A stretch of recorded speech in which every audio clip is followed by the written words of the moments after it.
Good evening, and welcome to The Initiative Order and our Vampire the Masquerade miniseries, The Auld Towne, a Boston by Night Chronicle, Chapter 1, Crimson and Clover. Before we dive into the hub of the universe, let us go around the table and meet our wonderful vampires, starting with Rachel J. And please tell us your name and the character you're playing and what clan they are. Hi, my name is Rachel J. Wilkinson. I'm going to be playing a Malkavian by the name of Jane Dewey. You? Hello, I'm Tsai. I'll be playing Aiden Chou, a Tremere. Rachel B. Hi, my name is Rachel Beauregard. I am playing a Toreador named Roisin Lynch. And finally, Krow. Hi, I'm Krow. I'm playing Johnny Angel Ventru. Thank you, Krow. As for myself, hello there. My name is Nate Bushman. I would say Toreador clan, but really I'm a Brujah at heart, so I can't be lying to myself about that. So, hi. I will be your storyteller for this chronicle that'll be told in 5 chapters. Before we jump into our session proper, as always, shout out to the World of Darkness team and Renegade Game Studios. It's an awesome game. You should all give it a try when you get the chance. If you want your own copy, go to renegadegamestudios.com. Outside of Vampire, I highly recommend, as it's sitting right next to me, the newest edition they just added to World of Darkness, their recent release of Hunter the Reckoning. It's quite good. And finally, before we sink our teeth into it, a quick content warning. You're about to see a story of murder, greed, corruption, violence, exploitation, immorality, and treachery. While all these are things vampires can hold near and dear to their hearts, it's not themes that are suitable for everyone. If what you're watching ends up being a bit too much, there's nothing wrong with taking a break, coming back later. Without further ado, the World of Darkness is a fascinating place.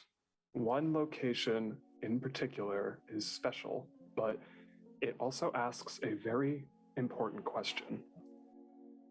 What's so special about Boston, Massachusetts? What about this dirty water as people and kindred alike wanting to live in the hub of the universe? Before we get into that, a history lesson on Boston kindred politics. Boston's kindred history is intrinsically tied to England. For centuries, England's influence over Boston prevailed. This influence is most notable with one particular clan, the Children of Malkav, Clan Malkavian. Their leader, the former Camarilla Prince of Boston, Quentin King III, is a difficult prince to talk about. There are some who would say he didn't earn the princedom. Rumors abound about how the previous prince, Prince Baladin of Clan Tremere, perished in the Boston Chantry's library under mysterious circumstances. But none would deny that King ascended to the throne unchallenged. Quentin King saw himself as a beacon of light and justice.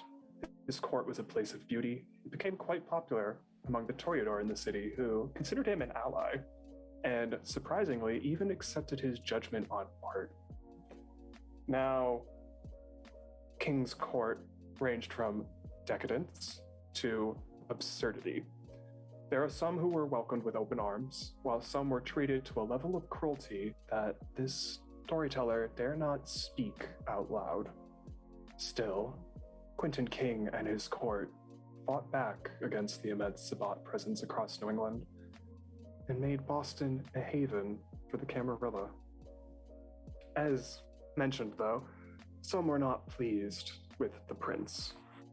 There were 2 underground resistance groups that added out for King. They were known as the Kindred of Liberty and the Gemini League.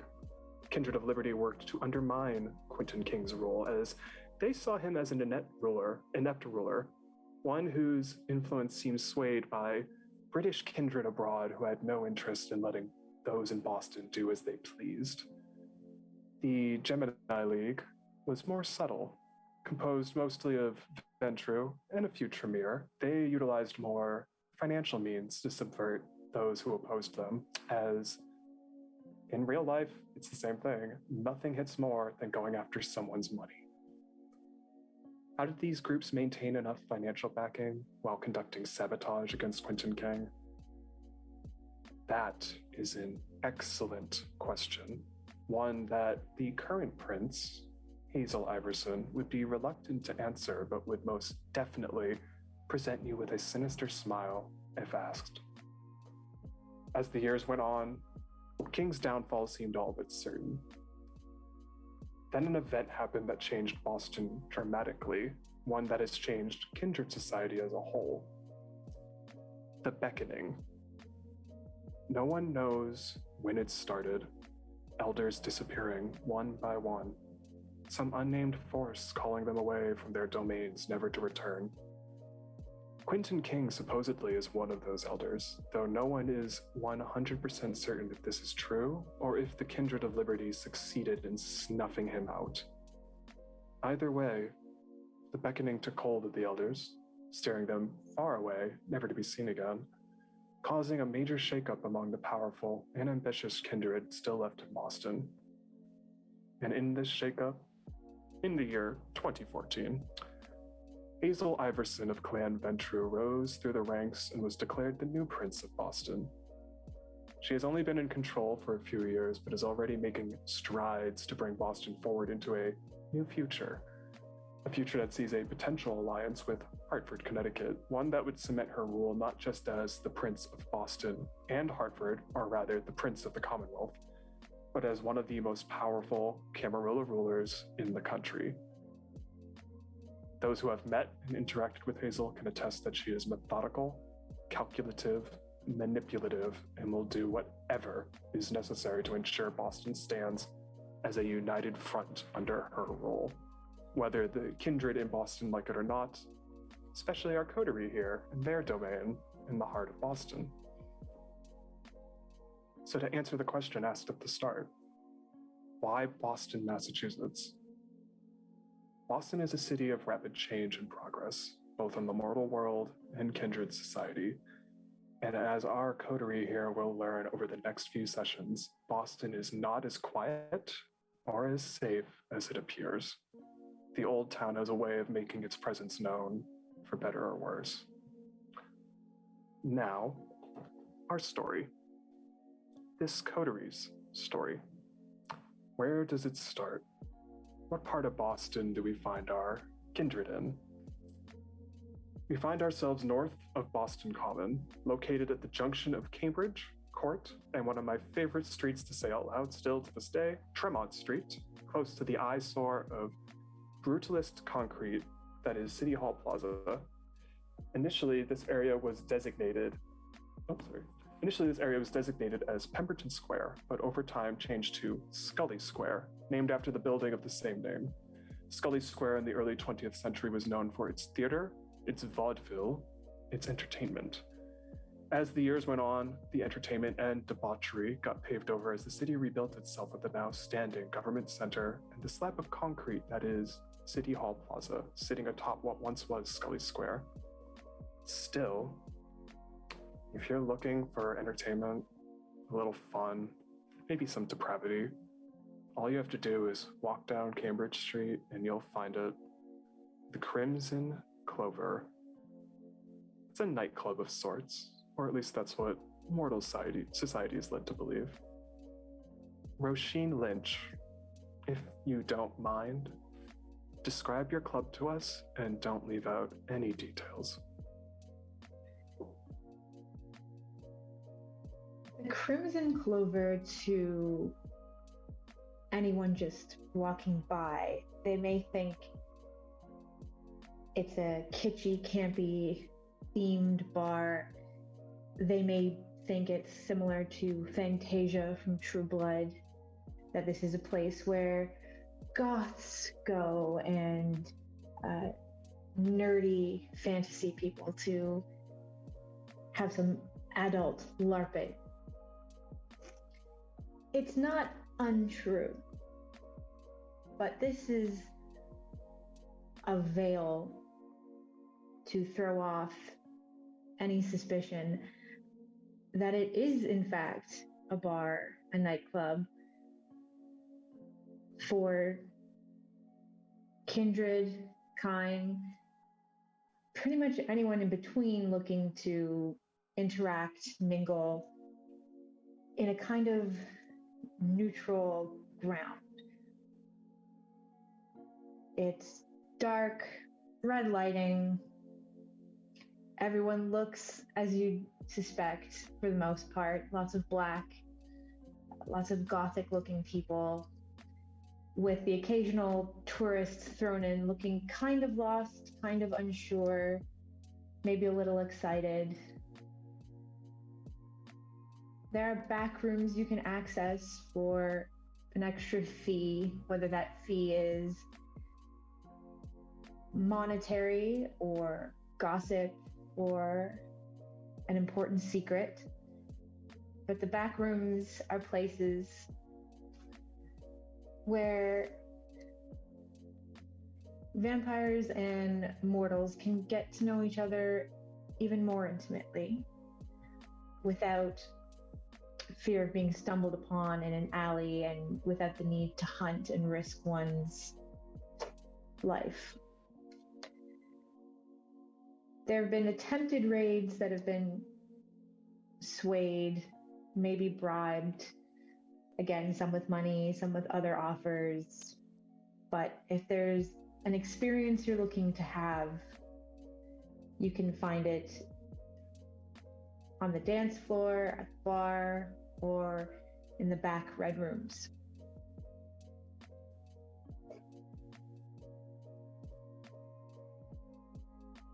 And where in particular is Roisin tonight? In the bar.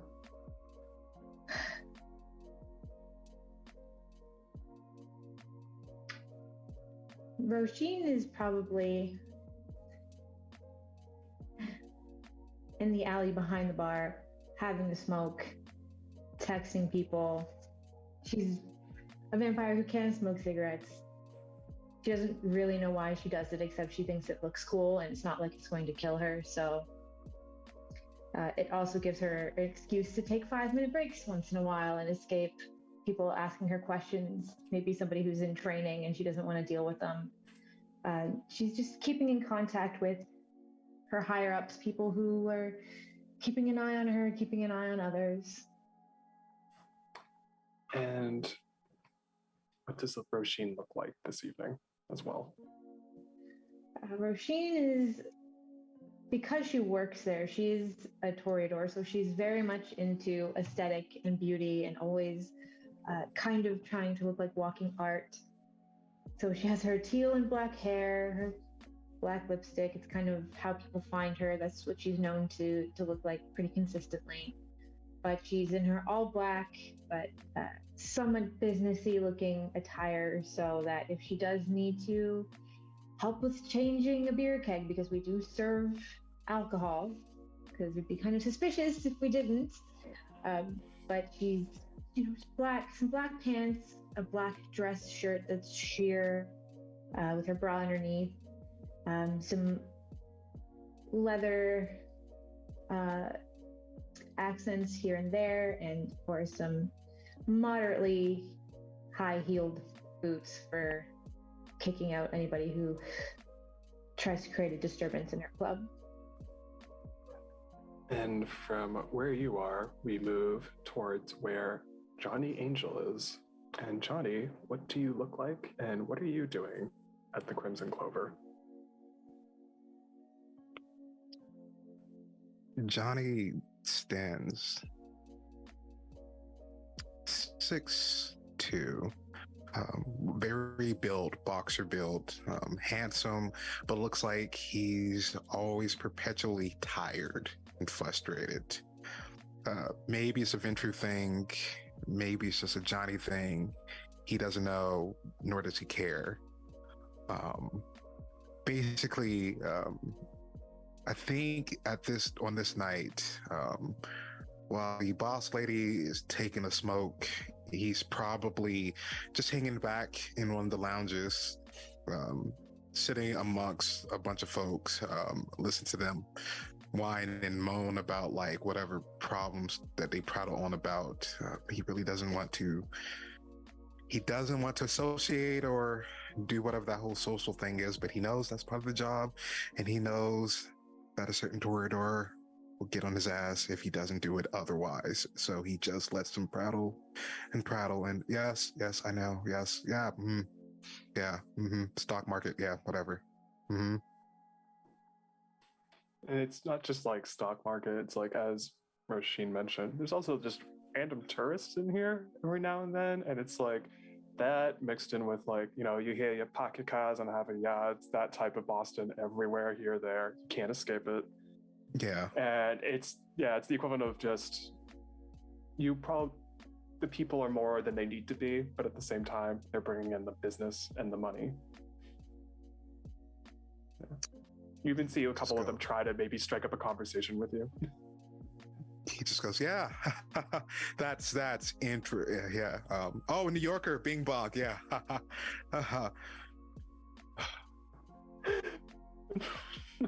He's just going to signal to someone, anyone, one of the girls, one of the security, someone to like come rescue him, make some type of emergency for him to go fix.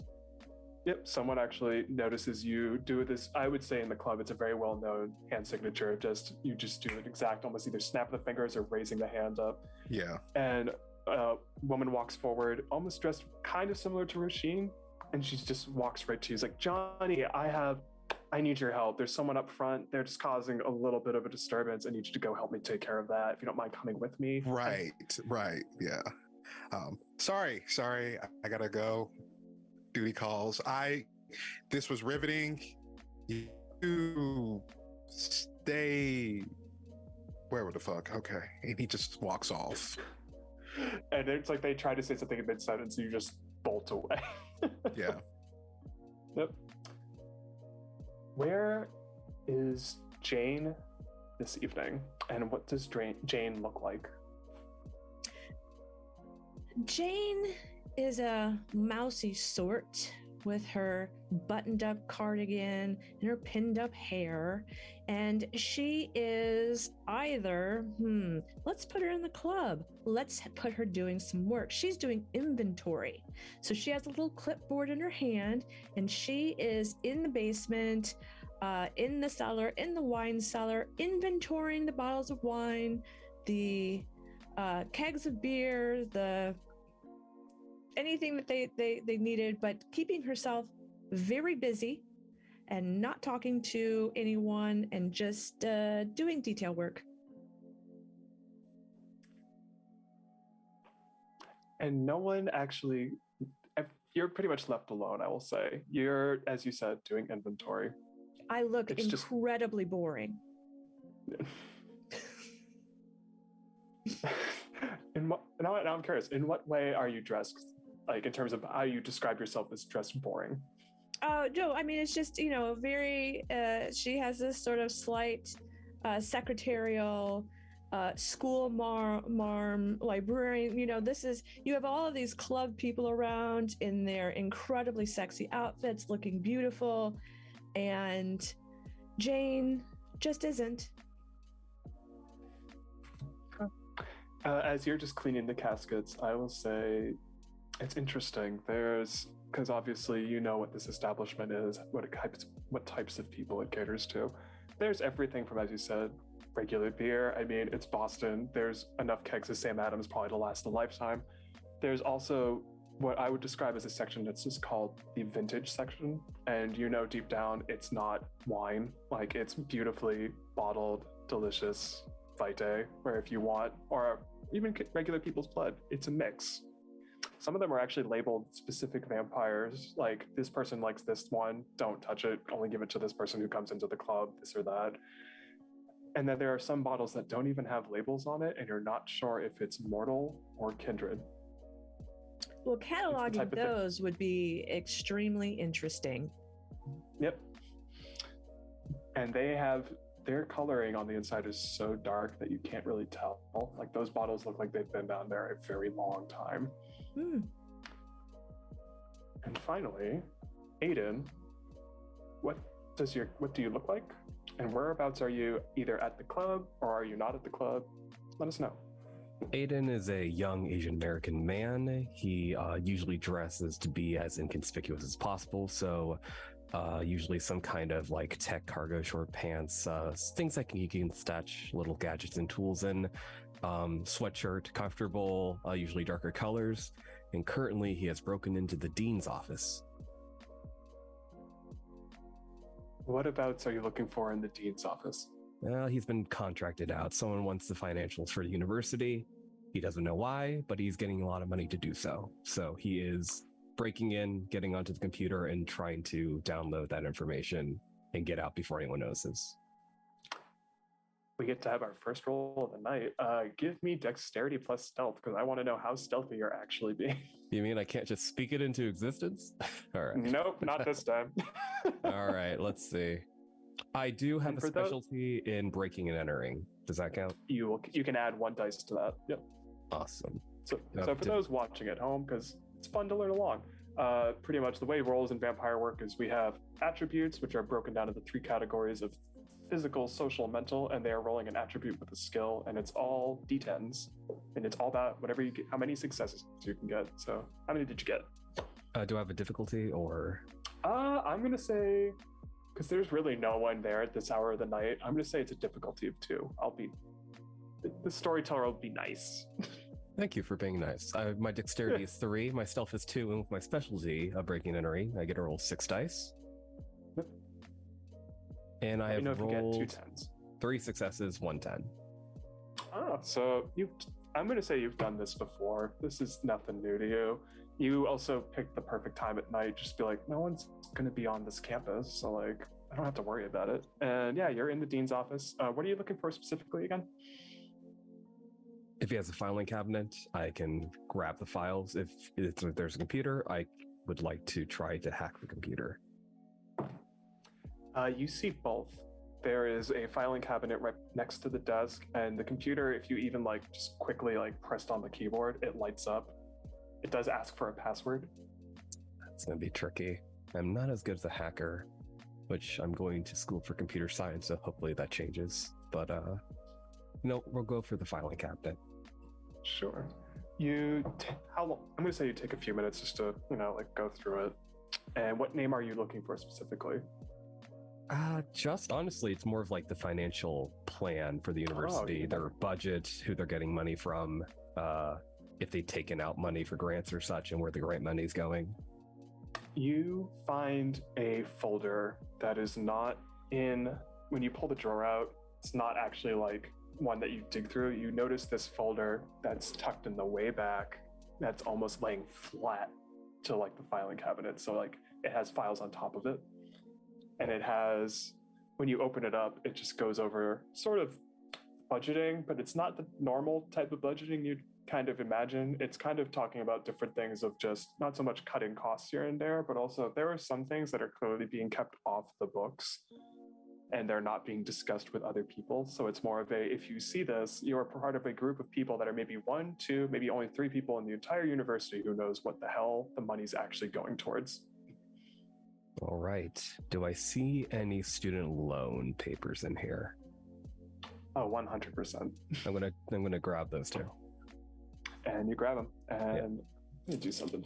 Just 'cause. And if you, again, it's dead quiet. You don't hear anything or anyone.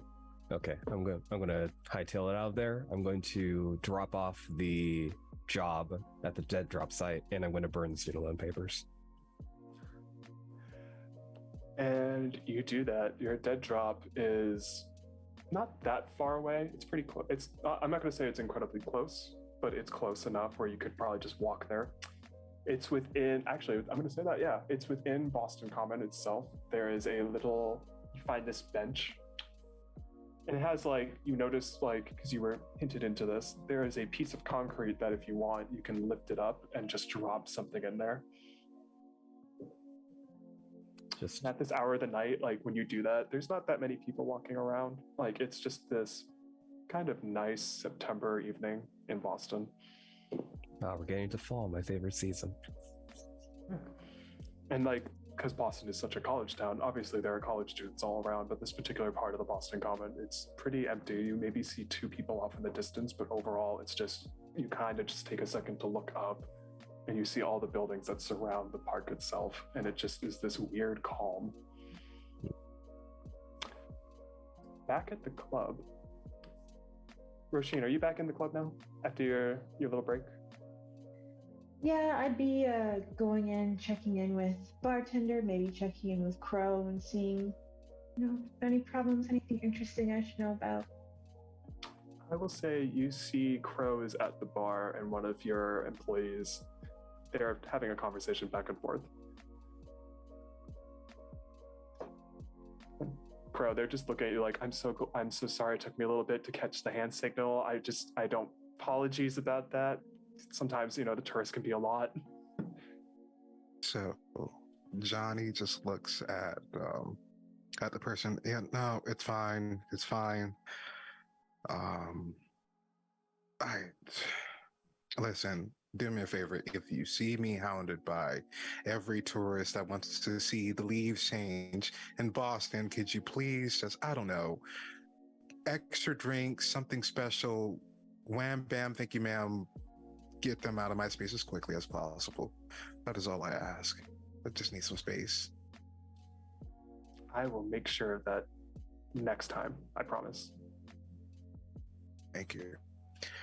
And yeah, he's gonna look at Roisin, probably just hold up an empty glass with ice in it, holds it up to her. So, did you have fun? No fun? What happened? What's going on? Oh, just dreaming of killing myself slowly, but here You I do? am. Right? Are the tourists troubling you again? If I hear bing bong or something about the Red Sox or the Yankees or something happening with, I don't even do baseball. Boxing was my thing. Like, I fucking hate baseball. It's a boring sport while I was alive, boring sport while I'm dead. Listen, if you want to save me from this life, baseball bat right here. Just right. No. That's when you both notice the bartender behind you has his phone out. He's watching a Red Sox game. No offense, love. That's fine. I'm used to it. He puts the phone down, goes back to mixing drinks. We accommodate all tastes here.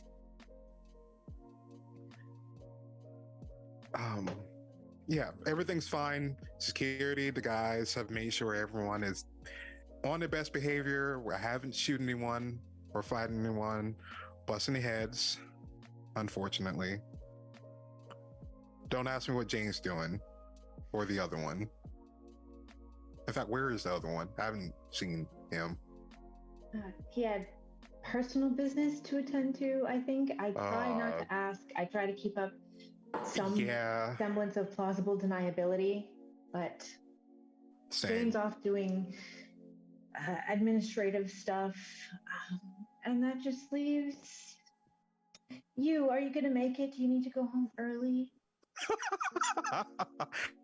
Go home early? That is funny. When was the last time I went home early? I'm just trying to make sure you're not getting worn out, and I don't want you to snap and take someone's head off by mistake. Embarrass me. Listen, I have not ever once snapped and embarrassed you. In fact, the last time I snapped, they called you a queen, their patron saint, and please don't let the angry man with the tired disposition break me in half or come after my family again. I mean, it brought you more business. In fact, he's one of our best customers. Yeah, it's a shame because I was tempted to let you break them in half. As you say that, I have fun doing it. As you say that, Aiden walks in from there, whatever they were, Another person walks in that Roisin you recognize more than the others would. It's been a little bit. It's probably because they've been busy. You know them because their black hair is kind of hard not to notice, and they are very much a regular that you've gotten to know for a while. It's Lydia, who you know is a deputy for the Camarilla, but it doesn't seem like she's here on work. It just seems like she's randomly dropping by. And she walks in the same time as Aiden, but you two have never seen each other before. Me and Aiden? Or Lydia? Yeah, Aiden and Lydia have never seen each other before. Oh. Aiden walks in at the exact same point, but yeah, Lydia just looks at him. It's like, okay. And then tries to look around the room and see if you're in there. I'm also looking for Roisin when I see her. I'll walk towards her. Yeah. I'm going to say you both at the same time get to Roisin and speak the same moment. Hey, could you do me a favor?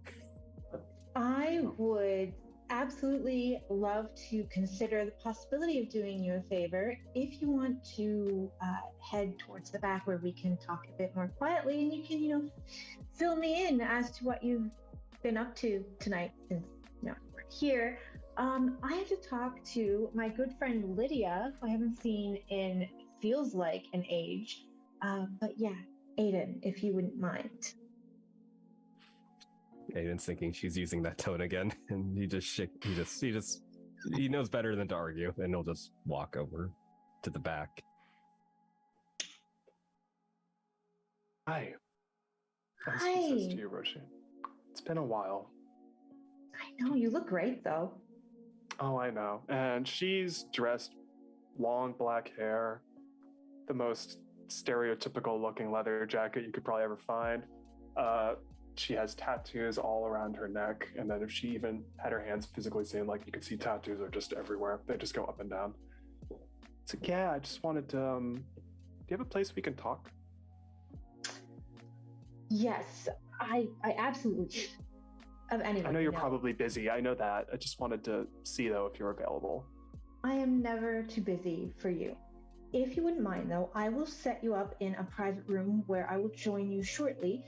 I just have to very quickly catch up with Aiden and just make sure, everything is copacetic with them. Is that all right? Sure, I'll get a drink at the bar. What's the code word again for our kind to get a drink? Last I remember it was Bloody Mary, but I didn't know if that was too. I was literally about to say that. Yes, of course. As cliche as it is, it's obvious to not be obvious. But yeah, ask for a Bloody Mary. Ask for it heavy. And they'll set you up, and then I'll also let them know. They should know who you are, obviously. Let them know that I said we would get set up in my specialty room. It's really just an office, and we'll talk. And I will meet you there in a few minutes. Okay? Aiden, are you still in the room with Roisin and Johnny? Just out of curiosity. Nah, he probably would have. He's been here before. He knows the song and dance, and he knows how irritated Roisin can get if he gets in the way. So he just tries to stay out of the way. That's cool. Johnny, you notice this. You've seen this person come in before, and you notice this every time they walk in. Usually when there's a nice shiny surface, things cast reflections. Lydia does not cast a reflection on anything.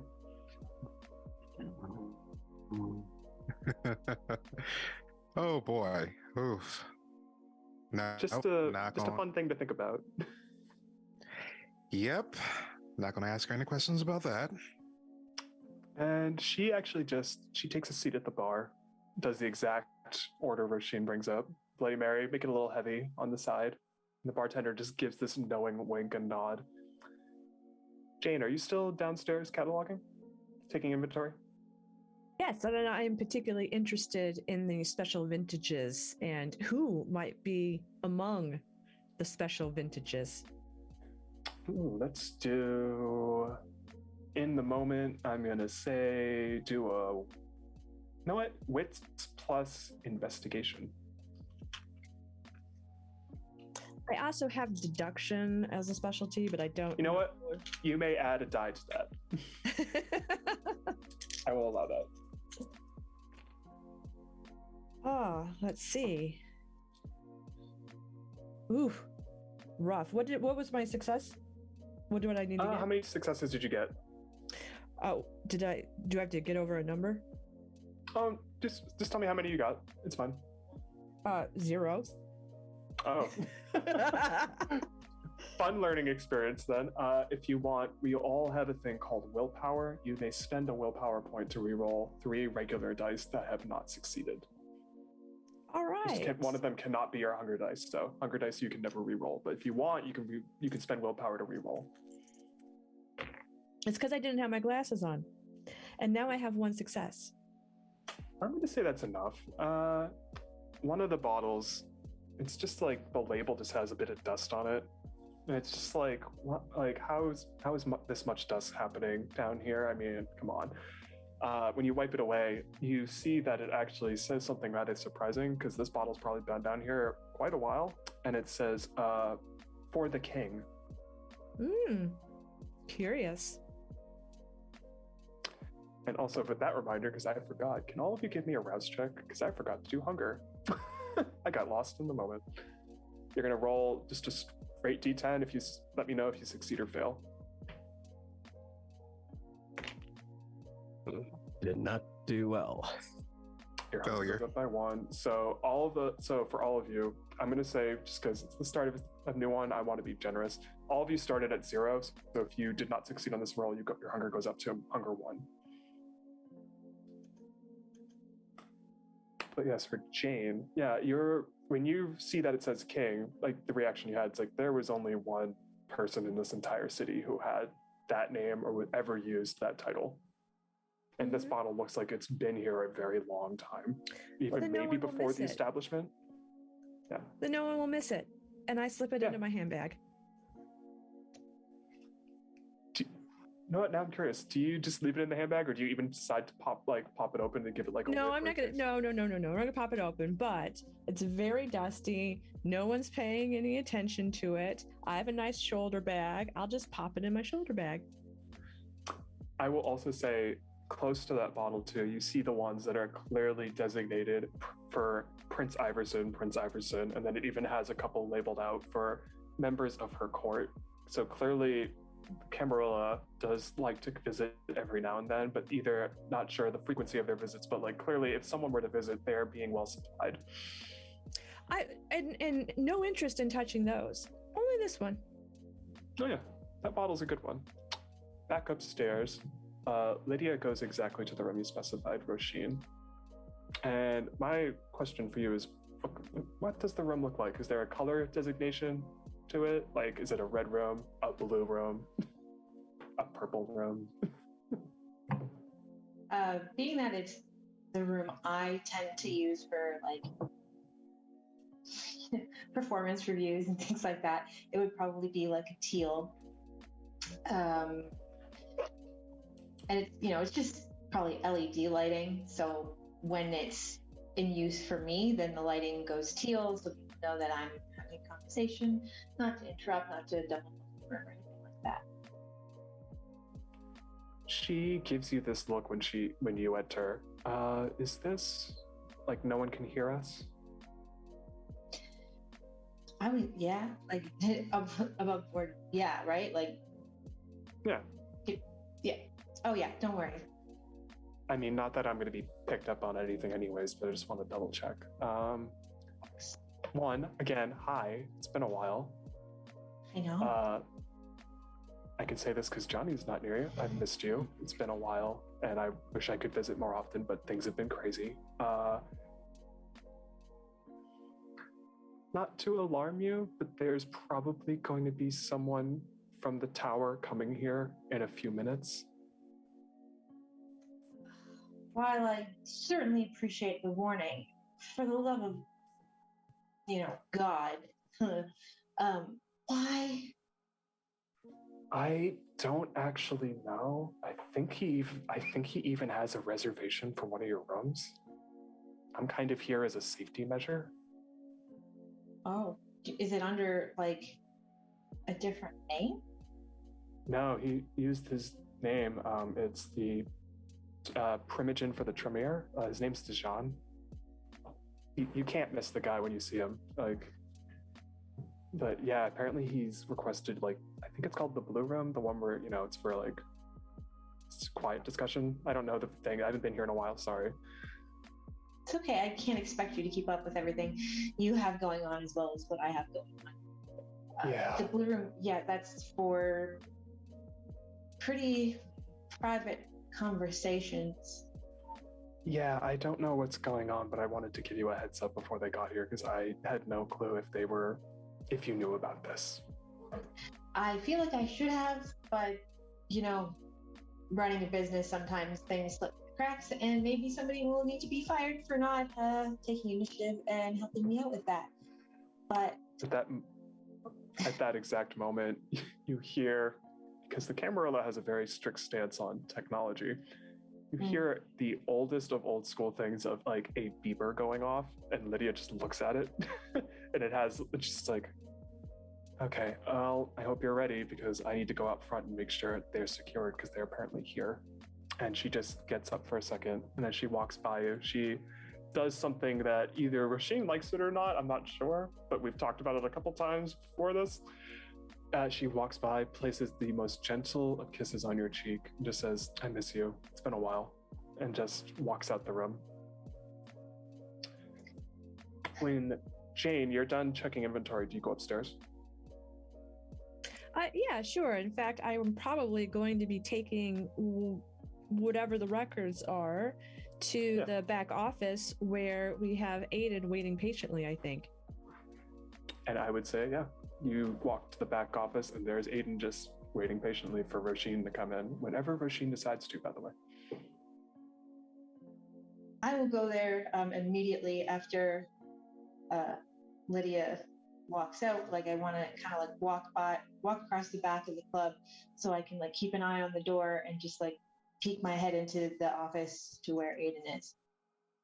Yeah, and once again, for your sake too, because you haven't seen her in a while, but every time she enters, you always notice this. Again, she casts no reflection. There's even mirrors down the hallway, probably. You're both walking down, and it's just, there's nothing there, or a vague image of what should be there. But yeah, you're all in the office. You pop your head in. Look at Aiden. You. What? What? What were you up to? I don't care what it is. I don't care in that, like, clearly nothing I can do about it now, but if somebody asks me, I need to be able to answer for you. So what were you doing? I was on a job. Honest. Just some minor breaking and entering. That's all.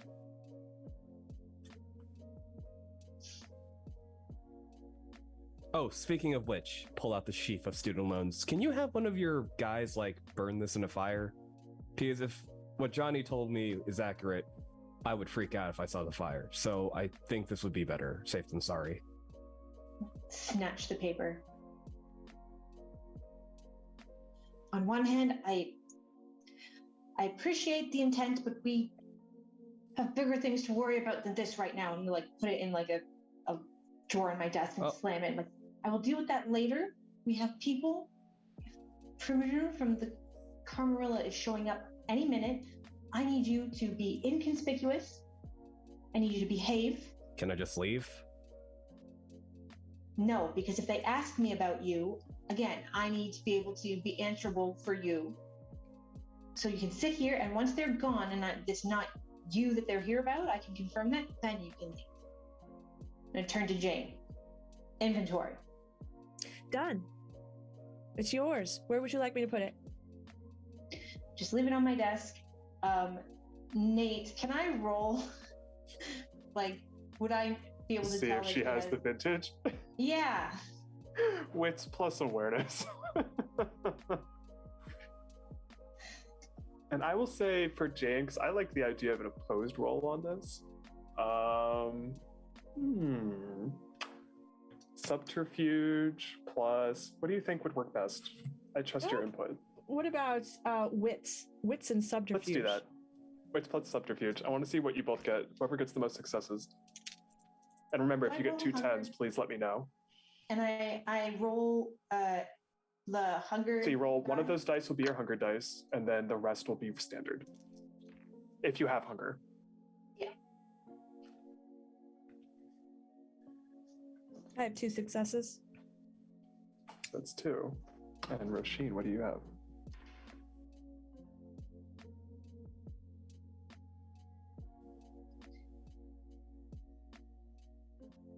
I have 3 successes with 1 10 and a success on my hunger die.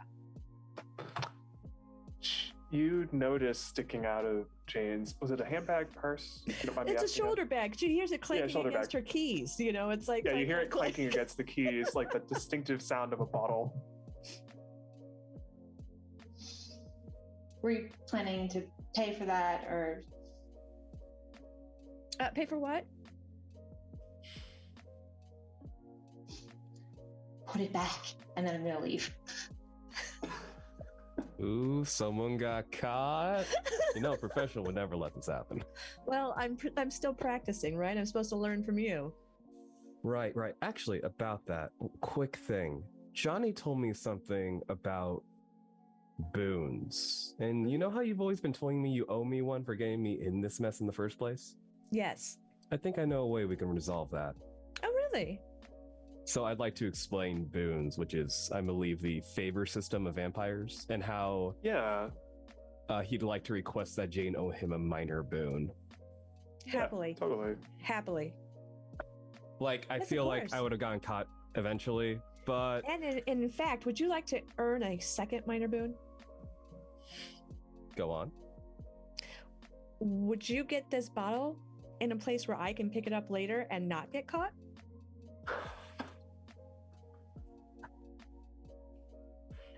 Piss off Roisin. Or piss off You're Roisin. brilliant. You're brilliant. You're brilliant. You are deft. You are skillful. You are a thief extraordinaire. Oh, stop. You mean every word and I love it. Sure, I'll do it for you. Thank you. All right, so you owe me 2 minor boons. 2 minor boons, happily. And I will think about how I'm going to do that for you. Well, so you wanted it put back. So why don't I just task you with putting it back? At least put it back and I will go pick it up later. Is it a Okay, specific kind? well, Or? Yes, I pull it out of my shoulder bag. This is it. This is what it looks like. Turns it upside down, turns it around. It is an Eyeball it. old looking bottle too. Like this Hmm. thing is older than maybe the building. This is what I would like. And now I'm going to be an excellent employee and go put it back on the rack. And I'm sure that's where it'll stay. Mhm. Quick question to the storyteller. My predator type is bagger, which means I prefer to take my vintage from a bottle instead of a person. Do these count? Or do I still need 100%. medical? Okay, good to know. No, to me, the way I have always interpreted it is blood bags, but also if someone is able to actually bottle up blood and make it actually like some form of sustenance, by all means. So for you, this would be particularly very much your thing. Good to know. And like I mentioned, it's a very old looking bottle. This is the type of thing where you're like, this might be older than the actual room we're in and the building we're in. And it's just one of those things where if you were more hungry, you'd probably would like to take a nip. But also, if you were to, you could probably try to do that because Roisin's not in the room. I don't think she would notice, maybe. Just giving you options to think about. To go back to the front of the building, because I assume Johnny's still at the bar. Kind of, sort of. He started to talk to his security team. We just see him get on the earpiece, and he just goes, "Hey, I know you're listening. Connect me to the rest of the guys in the building. Check up front, make sure there's no one standing outside waiting for Roisin or myself. Circle around the building, make sure no one's stalking the place. Also, if you see the children, make sure they aren't fucking up. If they are fucking up, tell me first, don't tell Roisin, because if you tell me, I can nip it in the bud. If you tell Roisin, she will tell me to go and ask them, and we don't want to ask them tonight."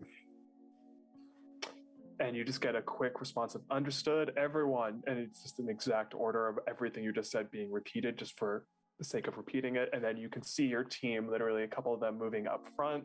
Some of them have walked out of the building, so clearly they're doing a perimeter check or at least checking the front just to make sure of stuff. But you can see all these people subtly moving through the crowd, just ensuring the space is contained. Oh, And it's at that point you also see the person who Roisin was just having a conversation with, who's casting no reflections on anything, and they just take a seat at the bar. They're like sort of near you, like there's probably 2 or 3 chairs away from you, but they're just sitting there now, going back to the drink they left.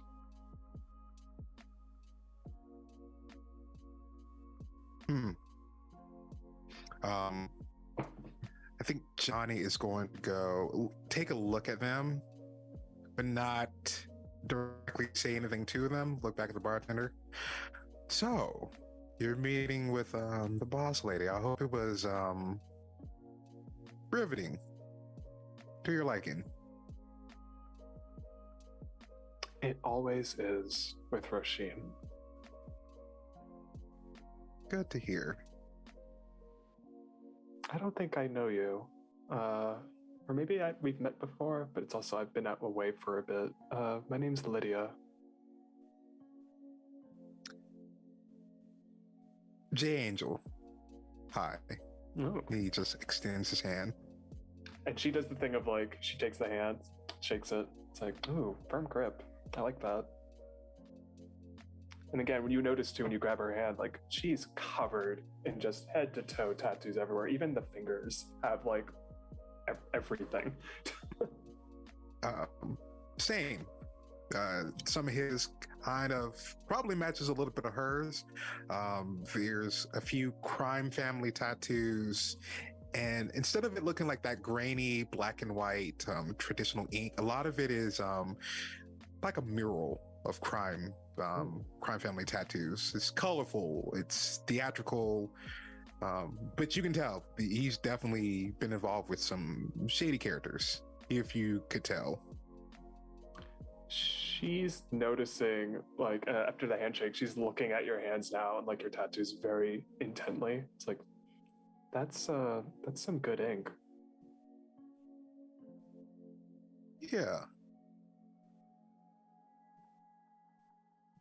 It's like, interesting. And then she takes the drink. It's like, and she's now looking at the door and then looks back. It's like, I like someone with good, I don't know, I like good ink. It's an art form that not many seem to appreciate, or at least is heralded in the same appreciation as something like painting or photos.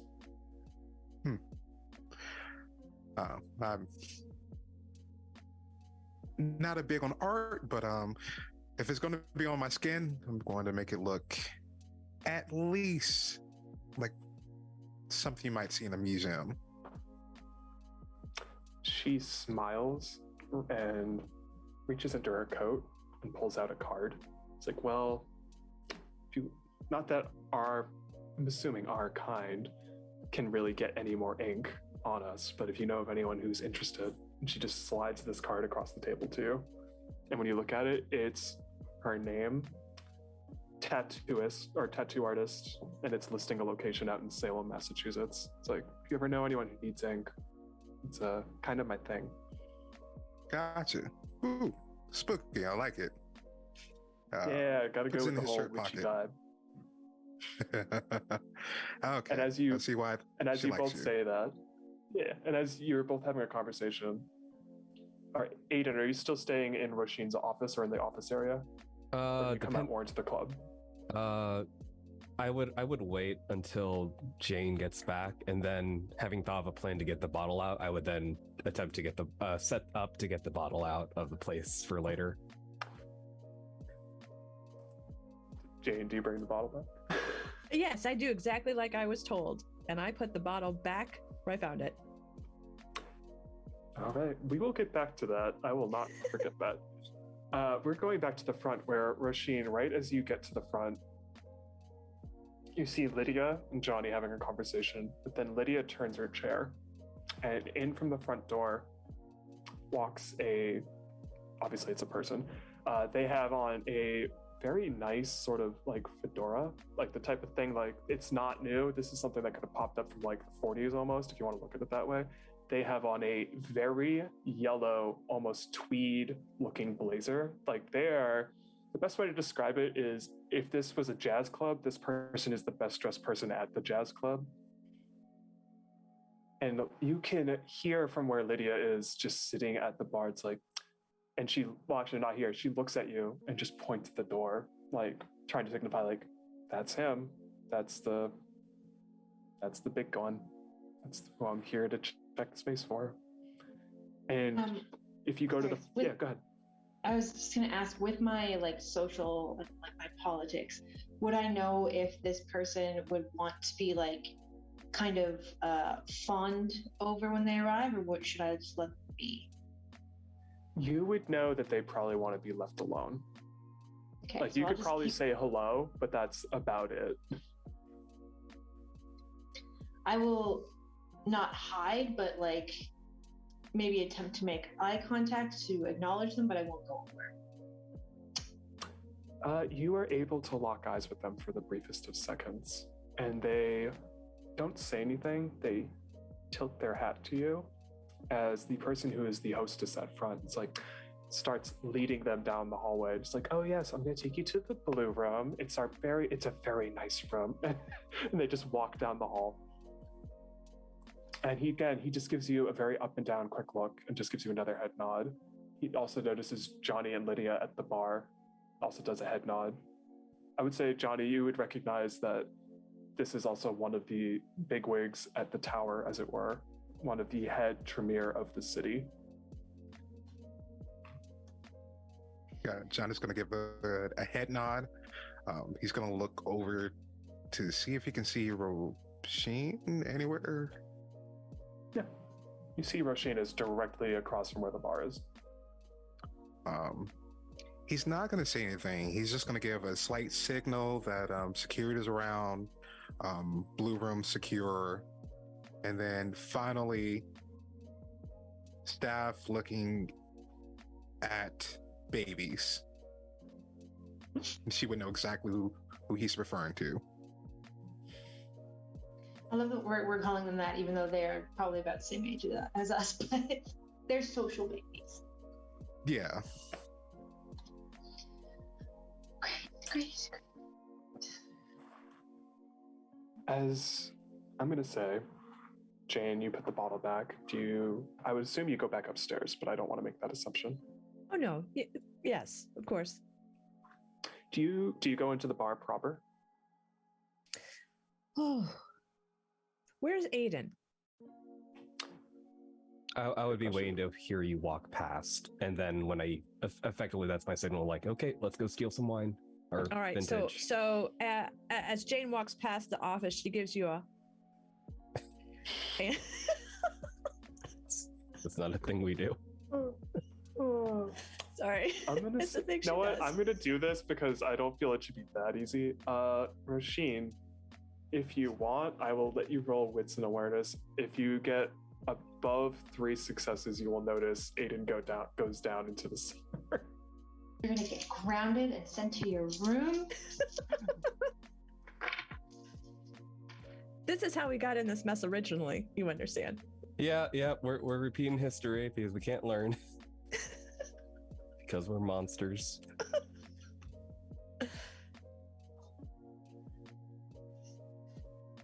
How many did you get? Okay, lucky.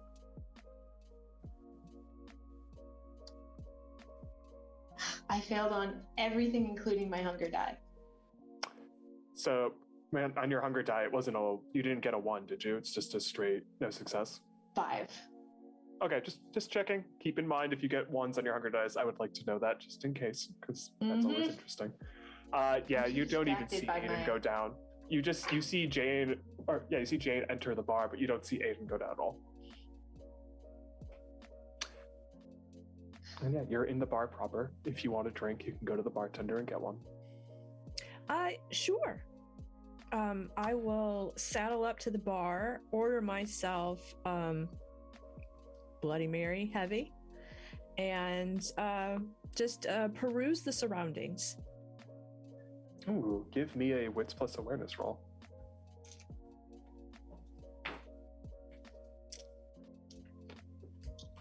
And the bartender just gives you that nod, just pushes the most beautiful crimson drink in like a almost either wine or martini glass. It's up to Jane's decision on which one of those. One success. One's good. You've been in this space long enough now. The bartender's just making your drink. He's getting it ready for you. He's actually, of all things, he's actually pouring it in a martini glass. You don't know if they're messing with you or not, but they're just probably having fun with the moment while they can. When you take a second after your drink is handed to you and you turn around and just look at everything around you, everything is, as Roisin said at the top, it's just a beautiful space. It's decadent, it's elegant. You can see people are having fun. You can also, much as Johnny experienced, hear the begrudgingly annoying tones of all the tourists who are in here just checking the space out. You probably want nothing more than them to leave.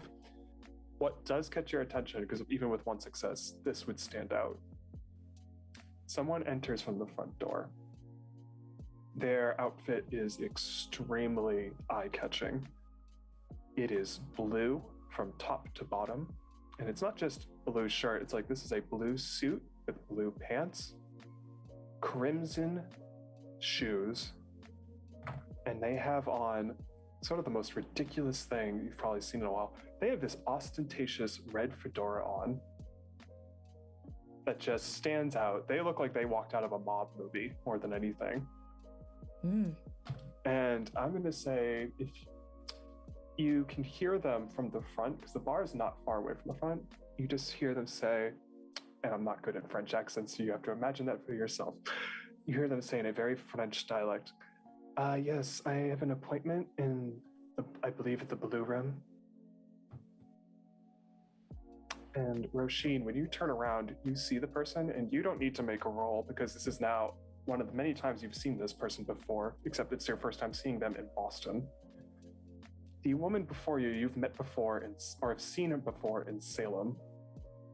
The same night you were tasked with finding Lydia when she went missing. Her partner runs a used bookstore in Salem. You would know this woman is named Trilla. She is of Clan Tremere.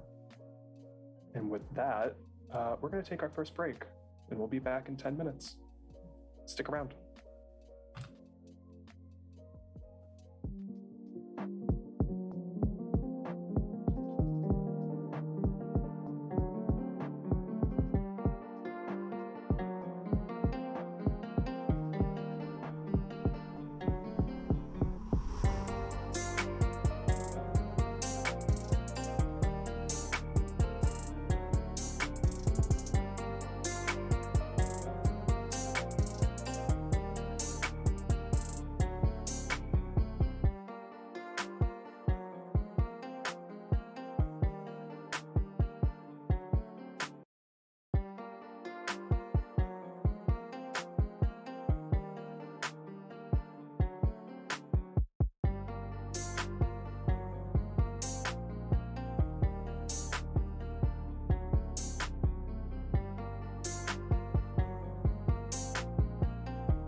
Welcome back.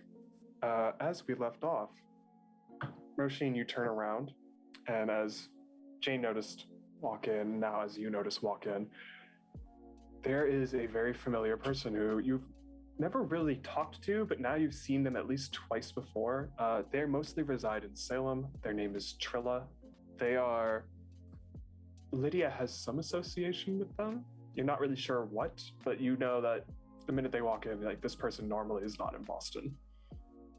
And you both have heard them say, yes, I have an appointment for the blue room. I will definitely make a mental note of this and try to catch Crow's eye across the bar just to let him know that keep an eye out for this whole situation.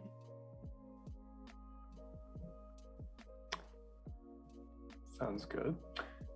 She waits as the hostess is clearly going through just trying to find the appointment number, and then eventually just goes, yes. And she's looking around the room and realizing there's no one there to escort Trilla to the room.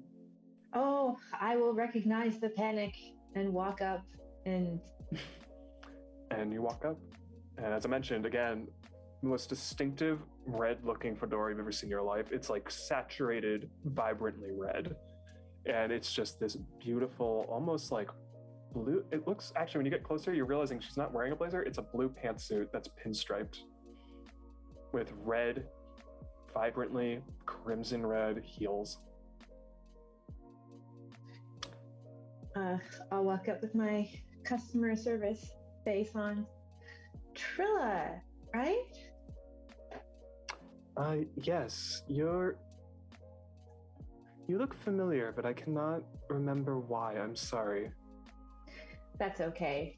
We see a lot of people in our lifetimes, can't be expected to keep track of them all. I am Roisin Lynch. I run this place. I think we may have crossed paths in Salem previously. You're Lydia's friend, if I remember correctly. And she says that with an extremely big smile. If that's how she's phrasing it these days, then who am I to disagree? You're here for a meeting in the Blue Room, correct? Yes. You don't mind escorting me to the Blue Room? Absolutely not. It would be my honor. Can I get you a drink along the way, or would you want us to send someone to the room? Or would you I'm all set. I got a bite to eat before I came in. Of course. You can follow me this way. As you two walk, she leans in and says, friend being the polite word. That sounds more accurate. Yes. For Aiden, because you're going down to the cellar, I want you to roll Dex plus Stealth, and it's going to be a difficulty of 3 as Roisin's now walking down the hallway. So I want to see if you actually succeed at going downstairs unnoticed. Again. Or actually, no, I want to do it the opposite way. I say you have the bottle. I want to see if you can roll that going back upstairs and having it where Roisin does not see you coming back from going down. Because to me, it's like you could go down there and you knew exactly where the bottle was. I'm more intrigued to know if Roisin walking by, because she's going to walk by the exact door that you would do to get downstairs. I want to see if she sees you coming up or if you got away in time. Could I blood surge? Yes, you may. You got to do a rouse check for that. See if your hunger goes up. I'm not rousing well tonight. It does, so I'm at hunger 2. As your hunger goes up, you hear that annoying sort of sinister laugh in the back of your mind. That's just that inner beast ready to just wants a snack. Gets closer to that hunger level. How many dice does that give me? I believe it's just 1 extra dice. I can double check for you though.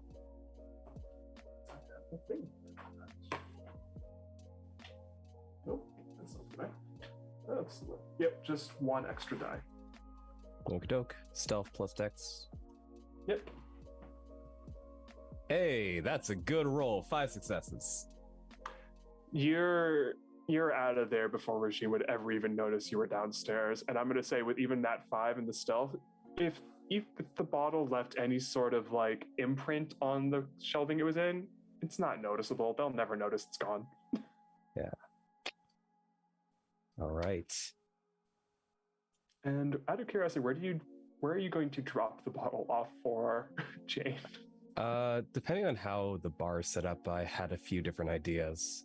The gross idea is just sticking in with recycling and trash. If they have like a bottle set up, I could just take out an empty bottle in the middle, set the real one, and add another stack on top so it's invisible, and it's just wheeled out the rest of recycling.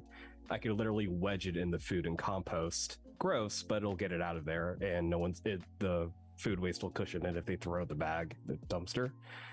I could even try putting it in an employee's backpack if there's a big enough one, or the more clever idea, but it might be hard to pull off and it'll definitely take a while, is I find an empty imported box and I write return to sender on it. I put the bottle in that, package it up like it's supposed to be mailed out because it's defective, and I place that in a place where an employee will see it, think, oh no, we need to go put this out or Roisin's going to kill me and will take it out for me. Whichever option is your favorite one. I like the last one. To the last one a lot. Yeah, I am, but it's the most complicated and the one most prone to failure. Yeah. But that's the risk and reward of it. Yeah. So it's up to you. It's whatever one you see makes the most sense.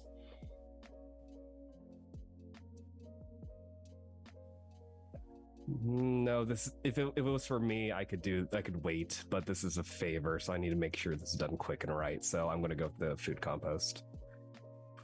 Sounds good. We will get back to that. I'm going to make sure I take a note of that. Jane, you're still at the bar. You notice, as mentioned, this woman who you've never seen before, blue suit, red hat. Roisin escorts them down the hallway, and you did hear the blue room, so you know that they're being escorted to the blue room, but you've never seen them before. All right. But they immediately, as I mentioned, they stand out in this room compared to everyone else just because of that outfit. Okay. Is there anything about her beyond the suit, the red fedora and pumps, is the French accent? Is there anything distinct, especially scent? Ooh, scent. I love that. Ooh. That's the first time I've ever been asked that in a game, and I love that. Can I have...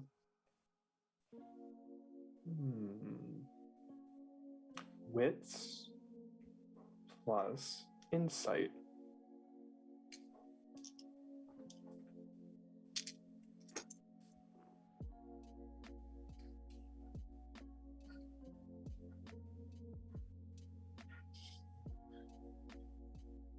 Three, with one of them being a 10. Nice. First thing you notice, and it's interesting because I said insight, but I'm also going to pair this with another skill. They are not trying to camouflage that they're kindred. They are as pale can be. They don't have any instinct of making themselves look as human as possible, if you want to put it that way. Mm-hmm. In terms of a scent, because that's intriguing to me, it's weird. It's like a vanilla and almost like a witch hazel. Okay. And I will say the other thing you notice is as Roisin walks with them, they seem very calm and at ease in Roisin's presence. It's almost like they're someone that has been recognized and is familiar with them, but you're also not really sure on that. Okay. Yeah. Johnny, you also have, as mentioned, you've seen this person walk by. I'm going to actually give you an interesting one. I want to see if you can make a roll, what your roll says in terms of if you know this person or not.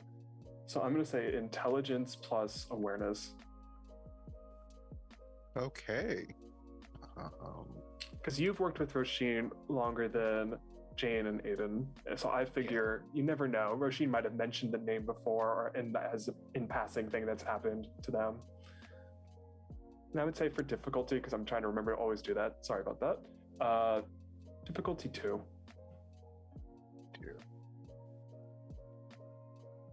2 successes. Right on the dot. Yep, Roisin has probably mentioned once before, having been in Salem, like, yeah, there's this weird, probably person I met or saw, and they were just in this fabulous blue suit, and somehow they're not a Toreador.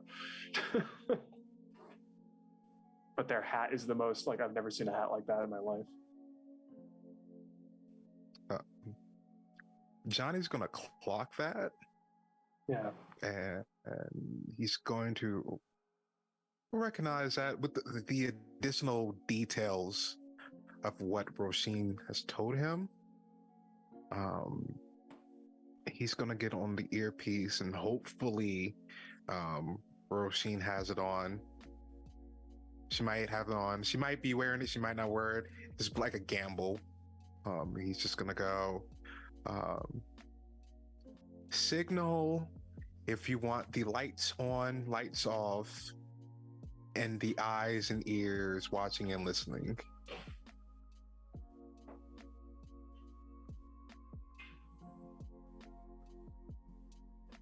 I would have probably forgot that I even had that on.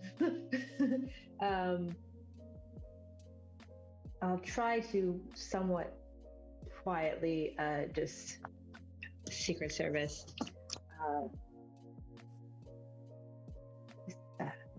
Lights out. So just like meaning radio silence, private, everything off. With that, he's gonna signal to his other security friend, the one that's been hanging around the building, Gregory. Just gonna hit his thing. Hey, I need the blue room to be dark, eclipsed. You got it, sir. You got it, Johnny. Okay. Oh, check the cameras for Aiden and Jane. Tell me where they've been around the building. Will do. I'll just note that there was a weird glitch down the hallway a bit. Like someone was walking by, but the cameras got a little messed up. Yeah. Do you know anything about that? About that. It's complicated. It's complicated. So don't even worry about that. That's normal. Not normal, but normal. Okay. We'll do. If you see shadows, run. If you see a bunch of shadows moving, run. That's all. Shadows. Yeah. Just keep Understood. that in mind. As Roisin, you escort Trilla to the room. You eventually do get to the room. And you just see that person again, the one who is the Toreador, or not Toreador, Tremere Primogen. There, and just to reiterate, because I finally got my reference photo back up, yellow blazer, like almost a mustardy yellow, with a green tie on, white shirt underneath, and these stunning sort of almost greenish emerald pants that have brown stripes going down them, with beautiful 50s style suede shoes on. And the person just stands up, sees you, doesn't give you any sort of recognition when they speak, but looks at Trilla and it's like, Miss Trilla, a pleasure to see you in Boston this evening. And he walks forward and just places a hand out front to escort her in and just looks at you. It's like, can we get some of your finest vintage sent up? You can put it on Iverson's tab. I know just the bottle. Thank you. As he escorts Trilla in, and what does the blue room look like? Just out of curiosity? Because I picture a couch that's very, very over the top, but I'm more inclined to know what you say. That's probably true, and like we're saying, it's a lot of the stuff in the various rooms do have somewhat neutral decoration, so that when we change the lighting, it can pretty much be whatever you want. So that when this room, being that it's like the quiet room, everything is slightly more blue tinged. But yeah, this would be like a navy blue couch with like possibly more like icy accents, so the like white or lightly colored translucent curtains hang over the walls, and it's very icy feeling. When you are about to leave, Trilla kind of grabs your hand for a second, leans in close, and just says, Miss Brand says hello and hopes you're doing well. And then she walks into the room. Who you would recognize as that was your last time you were in Salem, that was who summoned you to Salem. Okay. For the others, whoever is out by the bar, you notice this immediately. Another figure walks in. They, as much as Trilla's outfit was very striking, this one is just like, why do they wear this? It makes no sense. White top to bottom, completely pristine white. They have wonderful long hair that's done up in a bun this evening. And they don't even wait for the hostess to say hello to them. They just walk to, like, in the room and go straight to the bar. It's like, yes, Bloody Mary, heavy place. And is just sitting there waiting for their drink. I raise up my martini glass to say hello. Miss Dewey, always a pleasure to see you. Likewise. And you obviously know who this is. This coterie, and this for those watching, they have what is known as a kind of mala, a vampire mentor, as it were, a little bit. This one is by the name of Zoe Moon. She is very much associated with the ivory tower that is the Camarilla. She is what is known as the clan whip, or second in command to the Toreador Primogen of the city.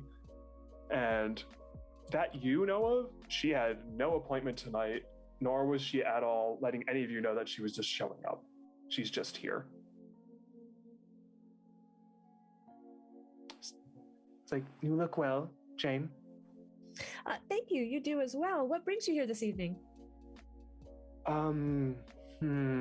I heard I hear one of the Primogen is here, and I wish I had known that so I could have given all of you a warning. And you can see that she has a drink, and she drinks, like, stress drinks it. And somehow not a single drop of red gets on any of her white outfit. Well, that is unfortunate timing, since I believe someone just breezed through here that I don't really know. Bright red hat, blue suit, great looking pumps. Trilla, Treva. She immediately raises her hands like, I need another drink. Just the minute it's served, doesn't gulp it in one go, just does a very slow sip. Like, I know who Trilla is. I'm a little surprised they are here, especially talking to Jean. I did not know this was a formal meeting or one being done by the Camarilla. Well, it sounds a bit blue to me. She just gives you this look. It's like, the fact that you're able to make light of the situation, I wish I had that power in me. It's probably because I don't really understand what's happening, so it is innocence is bliss. Where she was sitting, she was probably a couple chairs down. She gets up, grabs the drink that's clearly, it's in like a martini glass. It's like, and even just to be funny about it, you say Bloody Mary, they put like a little olive on a stick on the top. This goes, why not? And she sits in a seat really close to you. It's like, Jane, I know you're not new to this. It's just more, info. Trilla is part of a group called the Salem Chantry. They're like, think of them almost like independent Tremere. Intriguing. And that I heard of, we were not trying to work out a negotiation with them. We were trying to work out a negotiation with Hartford's Chantry, because our wonderful prince believes that would be a much better opportunity. But this, I did not expect. Well, unfortunately, I don't have much else to add to the situation, but I will happily keep my eyes out for you. Please do. And is Roisin around? Yes, she was actually just escorting that lovely lady to the meeting, so I assume she's going to be back in a minute. She just gets up and just nods to you, and then immediately starts looking around the room for where Roisin is. While that's going on, because he's just listening to this conversation, and kind of turning to the bartender and just going like, just leave the bottle. He's gonna get back on the earpiece again. Hey, Moon's here. Full moon, not looking happy. Knows the two witches are here.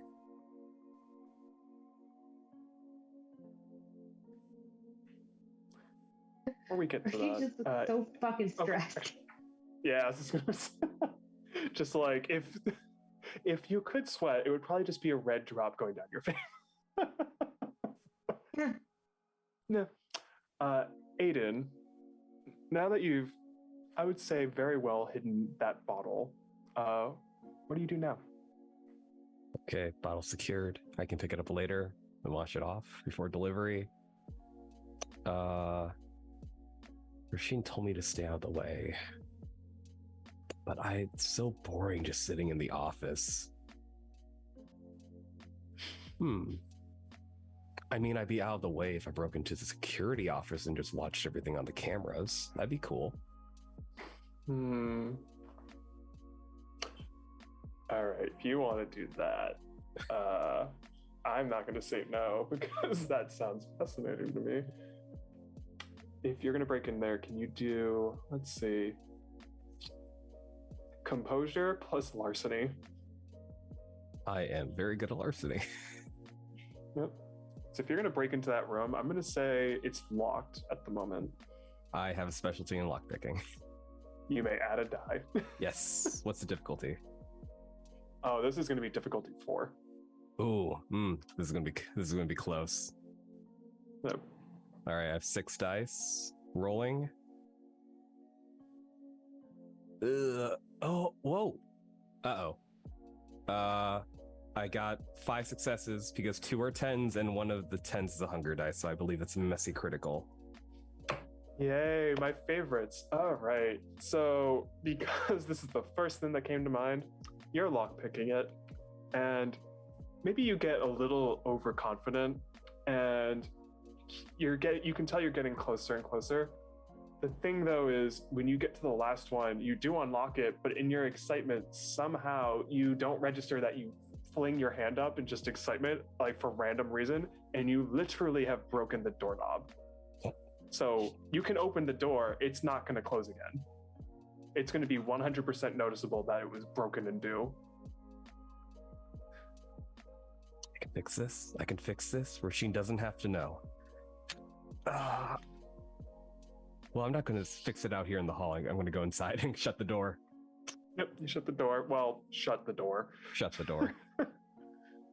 And if you want, as you said, if you want to check out security footage, you can turn on cameras if you like. There's no one else in the room right now.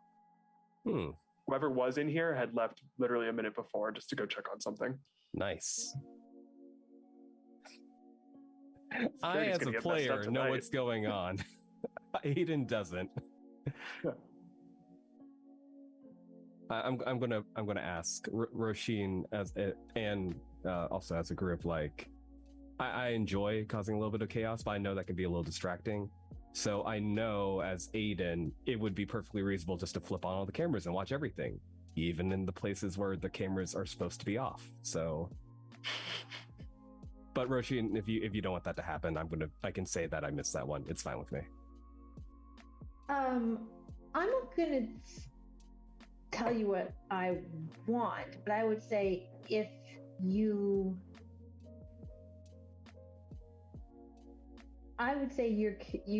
character should judge based on like whether or not you know that we've ordered surveillance off in the blue room, or if you just think it's not on because it's empty.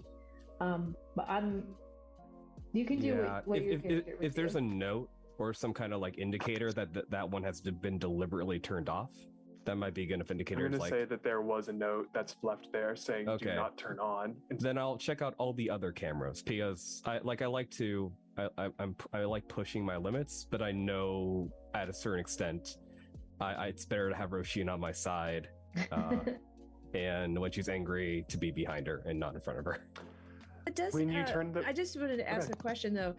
If Johnny and Roisin are on headsets or earpieces, are the babies on earpieces too, or do the babies? I was going to are they say not that's allowed? entirely up to you. I'd say it's actually. I would say yeah. Are you? Because I'm cool with it. I don't see any problem with that. I don't think that. I Would mean, be... Roisin and Johnny might see a problem with that. I've been but I don't see acting a on the problem. assumption that I didn't have an earpiece. Same here, but I didn't know what Roisin and Yeah. Johnny would do. I think because they're technically not staff. My Victoria's Secret history is just like, guys, stop flooding the walkies. Like, we wouldn't want Yeah. unnecessary chatter.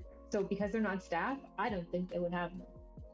All right. We would get someone more responsible enough, and it was supposed to be tonight, but not anymore. Yeah, I think mostly for Johnny, it was just like, do we really want to trust them on comms where top secret security stuff is going on, deals, backroom deals, other things are happening, and we have to speak on the comms, and then one of them decides to blurt out, "Hey, so you're selling guns to what person down what room at what hall?" And I'm just like, yeah, no, let's not give them that yet. Okay, sounds good. Aiden, do you turn any? You said you turned the cameras on. Just to check. I- Obviously, the I'm rooms that are looking not through- designated. I'm looking through all the cameras to see what's going on, except for the one deliberately marked "Do not turn on." Yeah, the one that is marked "Do not turn on." It's like a post-it note that's in bold and written Like letters. bullet Don't clips. turn on. And the second Yeah. one saying Roisin's orders. You turn on. You look at the other cameras. Turn them on. It's just like the normal club fare. Like some. It's just people talking. Thing that catches your eye though. There's one room that you see a familiar face. You've seen them as one of the students at the college you just basically, did some burglary at. They also work as a barista nearby. You know that their name is Carrie. You're not really sure why they're here because this doesn't fit their MO at all. But it seems like they're just in a private room having a nice chat with someone.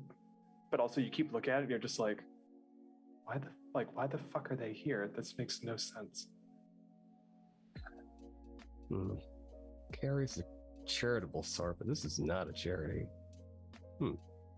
I guess I'll keep an eye on that room just in case, but yeah, I'm staying out of the way.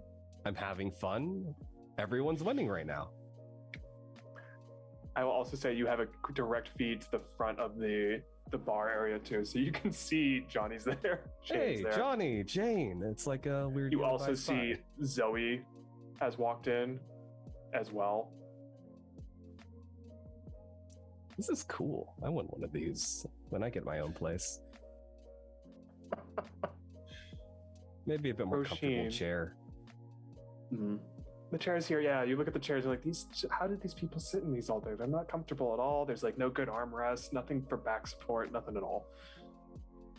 Roisin, right as you're going back towards the bar, you immediately see Zoe looking around the room.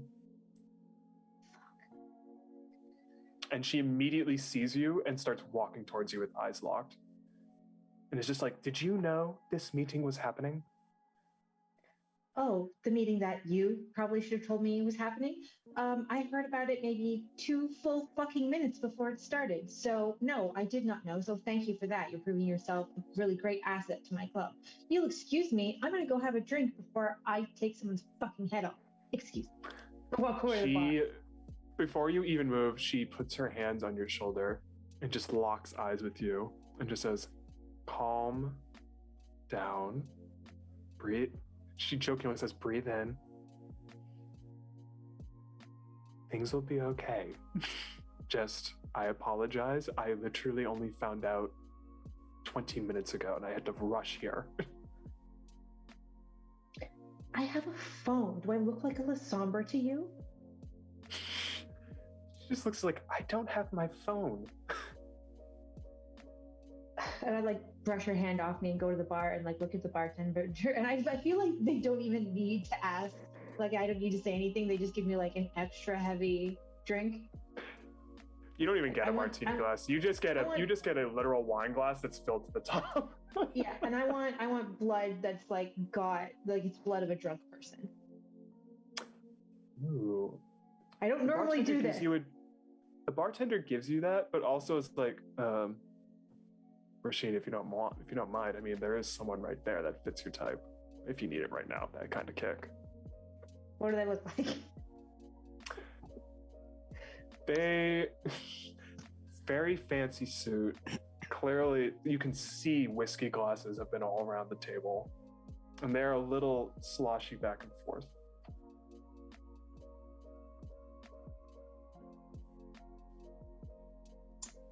No, he looks a bit too far gone, and I don't want to deal with any more.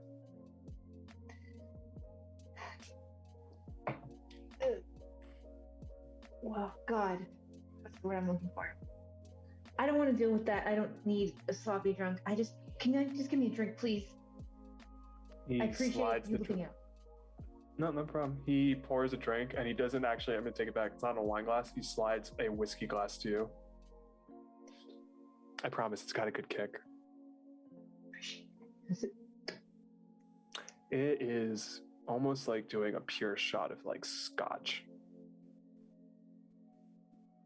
And you immediately feel that kick, and it kind of is like almost like a head rush. I don't know why I did this to myself. I could have just like gone and lived in the woods. You in the woods. Like it would have been a very couture woods, like fancy woods, like glamping. Miss Lynch, I cannot imagine that you would ever be in the woods. I mean, Toreador in the woods, who's heard of that? I would be just fine. Okay? You are being very judgy right now, and I don't need. Last week, when we did walk around, you stepped on, what was it? A bubblegum wrapper, and you freaked out. So I don't see you surviving the woods or any sort of camping forest anytime soon. But it would be a beautiful glamping setup. I have no doubt about it. In the middle of that, Johnny, you get a text from Aiden, and it just simply says, I'm helping on cameras. Also, I broke the door. Sorry. I know you think you're helping. I don't think I'm helping. Johnny, you guys, anyone close to Johnny would just hear the phone kind of crack under his fingers. Just like another crack. Ro probably knows that like, an Aiden text. And he's just gonna go, well, you guys discuss your retirement plans to the woods or Green Acres or whatever it is that you want to go do. I have to go talk to a young man about a security room and a broken door. If you excuse me. Then you hear the glass in his hand break as he just goes and marches over to the security room. And the bartender just looks at it like, well, I'll clean that up. And walks away. After Johnny leaves, I'd like to look at Jane, now that I have him, and be like, Jane, our guests in the blue room, if you wouldn't mind grabbing that bottle you were so fond of earlier and taking it to them. It's one of our oldest and most delicious vintages, and I really, really think that they would thoroughly enjoy it. So if you would, be like absolutely happy. I am on this. I'm going to do that immediately. Thank you for the opportunity to help. I appreciate that. Yeah, you should. And Zoe just looks at you, he's like, you got this, Jane. I do have this. I still have this. So do you want me to go ahead and go to the I'm going to let you go downstairs. I'm going to say on the way walking past, you notice there's a door that is not really shut, and you can peep in and just see Aiden's just chilling on a chair, just looking at all the I'm going to do another. Sorry. We're supposed to be scary vampires. I'm sorry. No, I love this. You go downstairs, and I'm actually going to let you tell me, what bottle do you get? So, you know how I was doing inventory earlier and you were talking about how there were special vintages for everyone in the court? I'm assuming that Dejan has a favorite. Oh yes, his is actually has a label on it. It's labeled as has a sort of almost raspberry flavoring. It's almost fruity. So I'm going to go and I'm going to take that bottle, take a quick glance if there is anything that has notes of vanilla in them.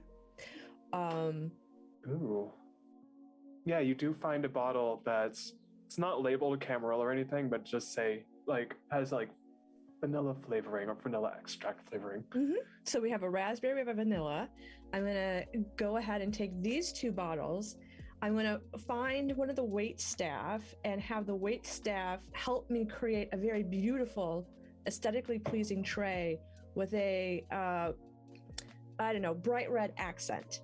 Whether it is a cocktail napkin that's bright red, whether it is, a red rose, it's a Toreador, there's red lighting everywhere. I would think that I could find something that had something like really strikingly red.